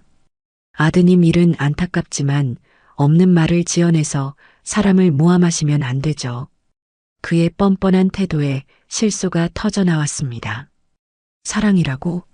그 더러운 입으로 사랑이라는 말을 담는구나. 저는 그를 비웃어주며 다음 카드를 꺼내 들었습니다. 여러분, 이 두 사람이 이렇게 성대한 약혼식을 열 수 있었던 건 바로 제 아들의 목숨값인 사망보험금 덕분이었습니다. 하지만 그것이 전부인 줄 알았겠죠. 안타깝게도 당신들이 그토록 원하던 내 아들의 진짜 재산은 단 한 푼도 당신들 손에 들어가지 않을 겁니다. 저는 잠시 말을 멈추고 백상철의 얼굴을 쳐다보았습니다. 그의 눈동자가 탐욕으로 번뜩이는 것을 놓치지 않았죠. 왜냐하면 내 똑똑한 아들은 당신들의 정체를 이미 다 파악하고 자신의 모든 재산을 안전한 곳으로 옮겨두었거든. 당신들이 손에 쥔 그 보험금은 내 아들이 당신들의 탐욕을 세상에 알리기 위해 던져준 아주 작은 미끼에 불과했단다. 그 말을 하는 순간 백상철의 얼굴이 처음으로 와르르 무너져 내리는 것을 보았습니다. 그의 눈빛은 당황과 분노, 그리고 의심으로 가득 차 있었죠. 그는 저를 향했던 시선을 옆에 서 있는 문지연에게로 돌렸습니다. 그 눈빛은 더 이상 사랑하는 연인을 보는 눈빛이 아니었어요. 이게 어떻게 된 거야? 네가 알아본 거랑 다르잖아. 라고 따져 묻는 사기꾼 동업자를 추궁하는 듯한 차가운 눈빛이었죠. 문지연은 아니야. 그럴 리가 없어. 모든 재산이 우리 거라고 했어. 라며 횡설수설하기 시작했습니다. 바로 그때였습니다. 제가 계획했던 마지막 한 조각의 퍼즐이 맞춰지는 순간이었죠. 연회장의 육중한 문이 다시 한번 거칠게 열리며 한 여자가 분노에 찬 얼굴로 성큼성큼 걸어 들어왔습니다. 그녀는 제가 미리 연락해둔 백상철의 또 다른 피해자였습니다. 그녀는 망설임 없이 단상으로 직진하더니 백상철의 뺨을 잇는 힘껏 후려쳤습니다. 짝! 하는 소리가 연회장 전체에 울려 퍼졌고 사람들은 모두 숨을 죽였죠. 이 사기꾼, 내 돈은 언제 갚을 거야? 나랑 결혼하자고 사업 자금이 필요하다고 빌려간 내 피 같은 돈. 당장 내놔. 여자의 절규에 백상철은 완전히 이성을 잃고 말았습니다. 그 순간 제가 미리 제보를 흘려두었던 기자들이 어디선가 나타나 미친 듯이 카메라 플래시를 터뜨리기 시작했죠. 연회장은 그야말로 아수라장이 되었습니다. 백상철에게 뺨을 맞은 그는 다른 피해 여성과 멱살잡이를 시작했고 문지연은 자신이 사기꾼에게 놀아났다는 사실을 깨닫고 그 자리에 주저앉아 허망하게 울부짖기 시작했습니다. 하객들은 이 추악한 막장 드라마의 결말을 어떻게든 피하려는 듯 서둘러 짐을 챙겨 밖으로 빠져나가기 시작했죠. 저는 그 모든 혼돈의 중심에서 조용히 그들의 파멸을 지켜보았습니다. 이것이 바로 제 아들을 배신하고 기만한 자들의 마지막 모습이었습니다. 하지만 아직 진짜 심판은 시작되지도 않았습니다. 저는 천천히 그녀에게 다가가 마지막 결정타를 날리기 위해 마이크를 다시 입에 가져갔습니다. 장내에 제 목소리가 울려 퍼지자 소란스럽던 사람들의 시선이 다시 한번 제게로 집중되었어요. 문지연. 제가 그녀의 이름을 부르자 그녀는 천천히 고개를 들었습니다. 눈물과 마스카라로 범벅이 된 그녀의 얼굴은 더없이 처참했죠. 네가 저런 사기꾼에게 놀아난 것도 내 아들의 돈을 탐낸 것도 나는 어쩌면 용서할 수 있을지도 모른다. 사람이 살다 보면 그럴 수 있으니. 하지만 내가 절대로 용서할 수 없는 건 바로 네가 내 아들을 죽게 내버려뒀다는 사실이야. 제 목소리는 분노로 가늘게 떨리고 있었습니다. 제 말에 문지연의 눈동자가 공포로 크게 흔들렸어요. 무슨 소리세요, 어머님? 용수 씨는 그냥 심장마비로. 닥치거라. 저는 버럭 소리를 질렀습니다. 심장마비? 그래, 심장마비였겠지. 하지만 그 원인을 네가 제공했다는 걸 나는 다 알고 있다. 저는 영상기술자에게 다시 한번 신호를 보냈습니다. 그러자 스크린에는 며칠 전 제가 관리사무소에서 확보했던 CCTV 영상이 재생되기 시작했습니다. 아들이 사망하던 날 아침 문지연이 검은 봉지를 들고 나와 대형 쓰레기 수거함에 무언가를 버리는 장면이었죠. 사람들은 저게 무슨 영상인가 싶어 의아한 표정으로 스크린을 바라보았습니다. 영상이 끝나자 저는 옆집 아주머니의 증언을 모든 사람 앞에서 밝혔습니다.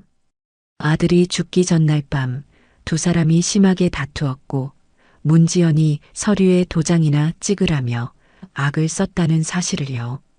그리고 다음 날 아침 그녀가 아들의 약병을 버리는 것을 본 것 같다는 증언까지 전부 말했죠. 하지만 그것만으로는 부족했습니다. 저는 스크린에 다음 증거를 띄웠습니다.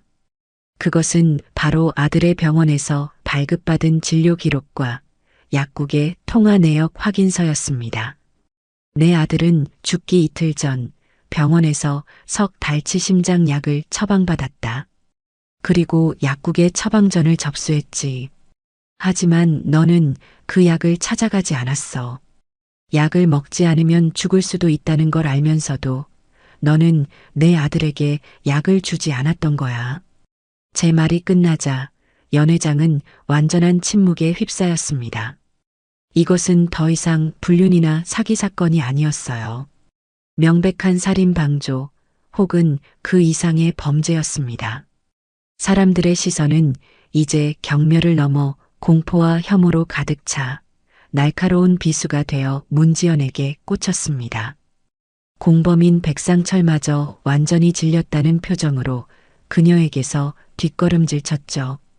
완전히 고립되고 모든 것이 탄로난 문지연은 마침내 무너져 내렸습니다. 그녀는 갑자기 머리를 쥐어뜯으며 비명을 지르기 시작했어요. 그것은 뉘우침의 절규가 아니었습니다. 모든 것이 틀어져 버린 것에 대한 분노와 자기 연민으로 가득 찬 추악한 발악이었죠. 그래, 내가 그랬어. 내가 약을 일부러 찾아오지 않았어. 그래서 뭐, 그 인간이랑 사는 게 얼마나 지긋지긋했는지 당신들이 알아? 그녀는 갑자기 벌떡 일어나 손가락질하며 주변 사람들에게 악을 썼습니다. 매일 약봉지를 달고 사는 남자랑 평생을 살아야 한다고 생각해봐. 돈이라도 많으면 모르겠는데 그것도 아니잖아. 내 청춘, 내 인생, 그 인간 때문에 다 망쳤다고. 백상철 씨는 나를 이 지옥에서 꺼내줄 왕자님이었는데 다 당신들 때문이야. 당신들 때문에 모든 걸 망쳤어. 그녀의 입에서 쏟아져 나오는 말들은 인간이라면 차마 할 수 없는 악독하고 이기적인 변명뿐이었습니다. 그녀의 추악한 고백이 절정에 달했을 때 저는 조용히 휴대폰을 꺼내 어딘가로 전화를 걸었습니다. 이제 들어오셔도 좋습니다. 그리고 잠시 후 연회장의 문이 다시 열리고 이번에는 제복을 입은 경찰들이 들어왔습니다. 제가 미리 파티장 밖에서 대기시켜 두었던 것이었죠. 경찰들의 등장에 연회장은 다시 한번 술렁였고 백상철은 도망가려다 다른 경찰들에게 붙잡혔습니다. 문지연은 넋이 나간 사람처럼 그 자리에 서서 다가오는 경찰들을 멍하니 바라볼 뿐이었죠. 경찰은 그녀에게 다가가 차가운 목소리로 말했습니다. 문지연 씨, 고 김용수 씨 사망 사건의 중요 혐의로 긴급 체포합니다. 당신은 변호사를 선임할 수 있으며 미란다 원칙이 고지되는 동안 기자들의 카메라 플래시가 쉴 새 없이 터졌습니다. 하얀 웨딩드레스 위로 차가운 수갑이 채워지는 모습은 그 어떤 영화보다도 더 극적인 장면이었죠. 백상철 역시 사기 혐의로 함께 연행되었습니다. 그는 마지막까지 자신은 억울하다며 발버둥 쳤지만 이미 그의 죄를 증언할 피해자가 여럿 나타난 뒤였죠. 두 사람이 경찰들에게 끌려나가며 화려했던 약혼 파티는 그렇게 막을 내렸습니다. 저는 텅 비어가는 연회장 한가운데 서서 그들의 마지막 모습을 조용히 지켜보았습니다. 제 길고 길었던 복수가 마침내 끝나는 순간이었습니다. 시원하다는 생각보다는 그저 깊은 허무함이 몰려왔습니다. 하지만 저는 알고 있었어요. 이것이 끝이 아니라 제 아들의 명예를 되찾고 제 자신의 삶을 되찾기 위한 새로운 시작이라는 것을요. 재력가 미망인과 전문 사기꾼의 약혼 파티, 살인 사건으로 막을 내리다. 다음 날 모든 신문과 방송은 그날 밤의 사건으로 도배되었습니다. 세상은 제 아들의 죽음 뒤에 숨겨진 추악한 진실에 경악했고 며느리 문지연과 사기꾼 백상철의 만행에 분노했죠. 기자들이 벌떼처럼 저희 집 앞으로 몰려들었지만 저는 그 어떤 인터뷰에도 응하지 않았습니다. 제가 할 일은 이미 끝났고 나머지는 법의 심판에 맡기면 될 일이었으니까요. 저는 그저 조용히 제 아들의 마지막을 정리하고 싶었습니다. 가장 먼저 한 일은 아들이 남긴 재산을 정리하는 것이었습니다. 아들이 개인금고에 남겨둔 무기명 채권과 골드바는 제가 생각했던 것보다 훨씬 더 막대한 액수였죠. 평생을 성실하게 일하며 아끼고 모은 제 아들의 피와 땀이었습니다. 저는 이 돈을 저를 위해 쓸 생각이 조금도 없었습니다. 이 돈은 제 것이 아니라 아들의 것이었으니까요. 며칠을 고민한 끝에 저는 아들의 이름으로 장학재단을 설립하기로 결심했습니다. 살아생전 아들은 그림 그리는 것을 무척 좋아했어요. 재능도 있었지만 어려운 집안 형편 때문에 일찍 꿈을 접고 생활 전선에 뛰어들어야만 했죠. 그런 아들의 못다 이룬 꿈을 다른 재능 있는 젊은이들이라도 마음껏 펼칠 수 있도록 도와주고 싶었습니다. 변호사와 상의하여 재단 설립 절차를 차근차근 밟아나갔습니다. 재단의 이름은 김용수 기념예술장학재단으로 정했죠. 그리고 문지연의 더러운 흔적이 남아있는 아들이 살던 아파트를 처분했습니다. 집을 팔고 받은 돈 역시 모두 재단에 기부했어요. 그 집의 모든 가구와 물건들을 정리하던 날 저는 담담하게 아들의 유품을 하나씩 상자에 담았습니다. 아들의 낡은 스케치북을 발견했을 때 저는 결국 참지 못하고 눈물을 쏟고 말았죠. 스케치북에는 온통 제 얼굴이 가득했습니다. 웃는 얼굴, 잠든 얼굴, 화내는 얼굴까지. 아들은 언제나 제 곁에서 저를 그리고 있었던 겁니다. 저는 그 스케치북을 가슴에 품고 한참을 울었습니다. 재단 설립이 어느 정도 마무리될 무렵 뜻밖의 손님이 저를 찾아왔습니다. 바로 문지연의 부모님이었어요. 그들은 제 앞에 무릎을 꿇고 고개를 들지 못한 채 용서를 빌었습니다. 정말 죄송합니다, 사부인. 저희가 딸을 잘못 키웠습니다. 이런 괴물을 만들어 놓고도 저희는 아무것도 몰랐습니다. 죽을 죄를 지었습니다. 그들은 늙고 지친 모습이었어요. 딸의 죄는 부모의 죄라며 자신들의 남은 재산을 모두 처분해 제게 주겠다고 했습니다. 저는 조용히 그들을 일으켜 세웠습니다. 일어나세요. 두 분이 제게 무릎 꿇을 일은 아닙니다. 제 목소리는 놀라울 정도로 차분했죠. 그리고 그 돈은 필요 없습니다. 저는 돈 때문에 이러는 것이 아니니까요.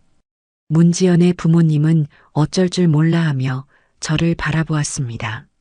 저는 그들의 눈을 똑바로 보며 말했죠.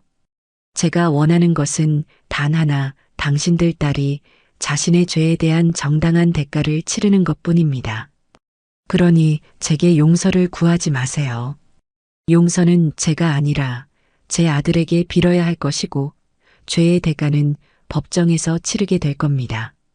저는 그들을 미워하지도 동정하지도 않았습니다. 그저 모든 것이 제자리로 돌아가기를 바랄 뿐이었죠. 그들은 더 이상 아무 말도 하지 못하고 깊이 고개를 숙인 채 돌아갔습니다.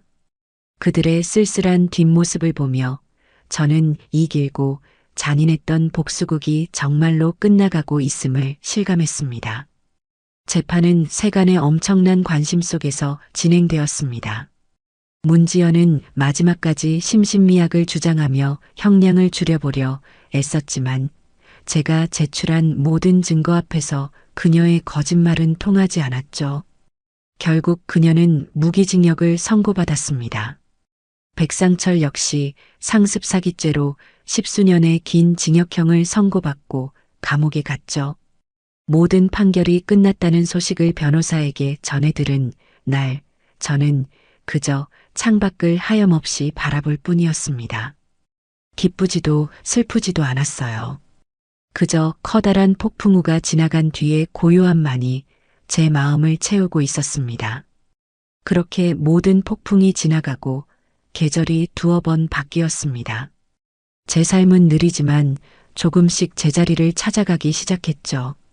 아침에 일어나면 더 이상 분노나 슬픔으로 가슴을 치는 대신 창문으로 들어오는 햇살을 바라보며 오늘 할 일을 생각하게 되었습니다. 제게는 이제 새로운 일이 생겼거든요. 바로 아들의 이름으로 세운 장학재단을 돌보는 일이었습니다. 어느 맑은 가을날 재단에서 후원하는 첫 번째 신진 작가 전시회가 작은 갤러리에서 열렸습니다. 저는 개관식에 참석하기 위해 오랜만에 외출 준비를 했죠. 곱게 한복을 차려입고 갤러리에 들어서자 젊은 작가들의 풋풋하고 열정 넘치는 작품들이 저를 맞아주었습니다. 서툰 부분도 있었지만 저마다의 꿈과 희망이 담긴 그림들을 보고 있으니 저도 모르게 마음이 따뜻해졌습니다. 한 젊은 작가가 제게 다가와 수줍게 인사를 건넸어요. 이사장님, 정말 감사합니다. 이사장님과 김용수 작가님의 도움이 아니었다면 저는 평생 이런 기회를 얻지 못했을 거예요. 그 청년은 제 아들을 작가님이라고 불렀습니다. 그 말을 듣는 순간 제 가슴 속에서 무언가 뜨거운 것이 울컥 차오르는 것을 느꼈죠. 그래, 내 아들은 비록 생전의 꿈을 이루지는 못했지만 이제 이렇게 다른 젊은이들의 꿈을 통해 영원히 살아 숨쉬게 된 겁니다. 전시회를 둘러보고 나오는 길, 저는 꽃집에 들러 아들이 가장 좋아했던 하얀 국화한 다발을 샀습니다. 그리고는 곧장 아들이 잠들어 있는 추모공원으로 향했죠. 가을 햇살을 받아 반짝이는 아들의 비석 앞에 서니 이제는 더 이상 눈물이 나지 않았습니다. 저는 비석을 깨끗하게 닦고 가져온 국화를 꽂아주며 아들에게 조용히 말을 건넸어요. 용수야, 엄마 왔다. 오늘 네 이름으로 열린 첫 번째 전시회에 다녀오는 길이야. 네 후배들이 아주 멋진 그림들을 많이 그렸더라. 하늘에서 보고 있었니? 네가 있었으면 얼마나 좋아했을까. 저는 그 자리에 한참을 앉아 아들에게 그동안 있었던 일들을 두런두런 이야기했습니다. 재단 이야기, 젊은 작가들 이야기, 그리고 이제는 제법 평온해진 제 일상에 대해서도요. 마치 아들이 바로 옆에 앉아 제 이야기를 들어주는 것 같았습니다. 이제 엄마는 괜찮아, 아들. 더 이상 복수심에 불타지도 않고 슬픔에 잠겨있지도 않아.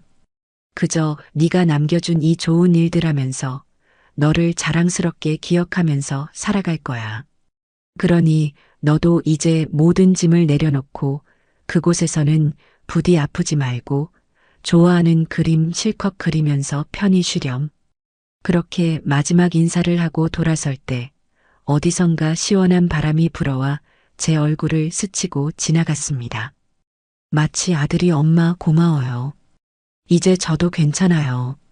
하고 속삭여주는 것 같았죠. 저는 고개를 들어 파랗고 높은 가을 하늘을 바라보았습니다. 불타는 복수심은 사라지고 이제는 마음속에 잔잔한 평화가 강물처럼 흘렀습니다. 아들의 명예를 되찾고 그 뜻을 세상에 아름답게 남겨주었으니 이제 저도 제게 남겨진 인생을 씩씩하게 살아갈 차례였죠. 물론 제 아들 용수를 가슴 가장 깊은 곳에 품고서 말이죠.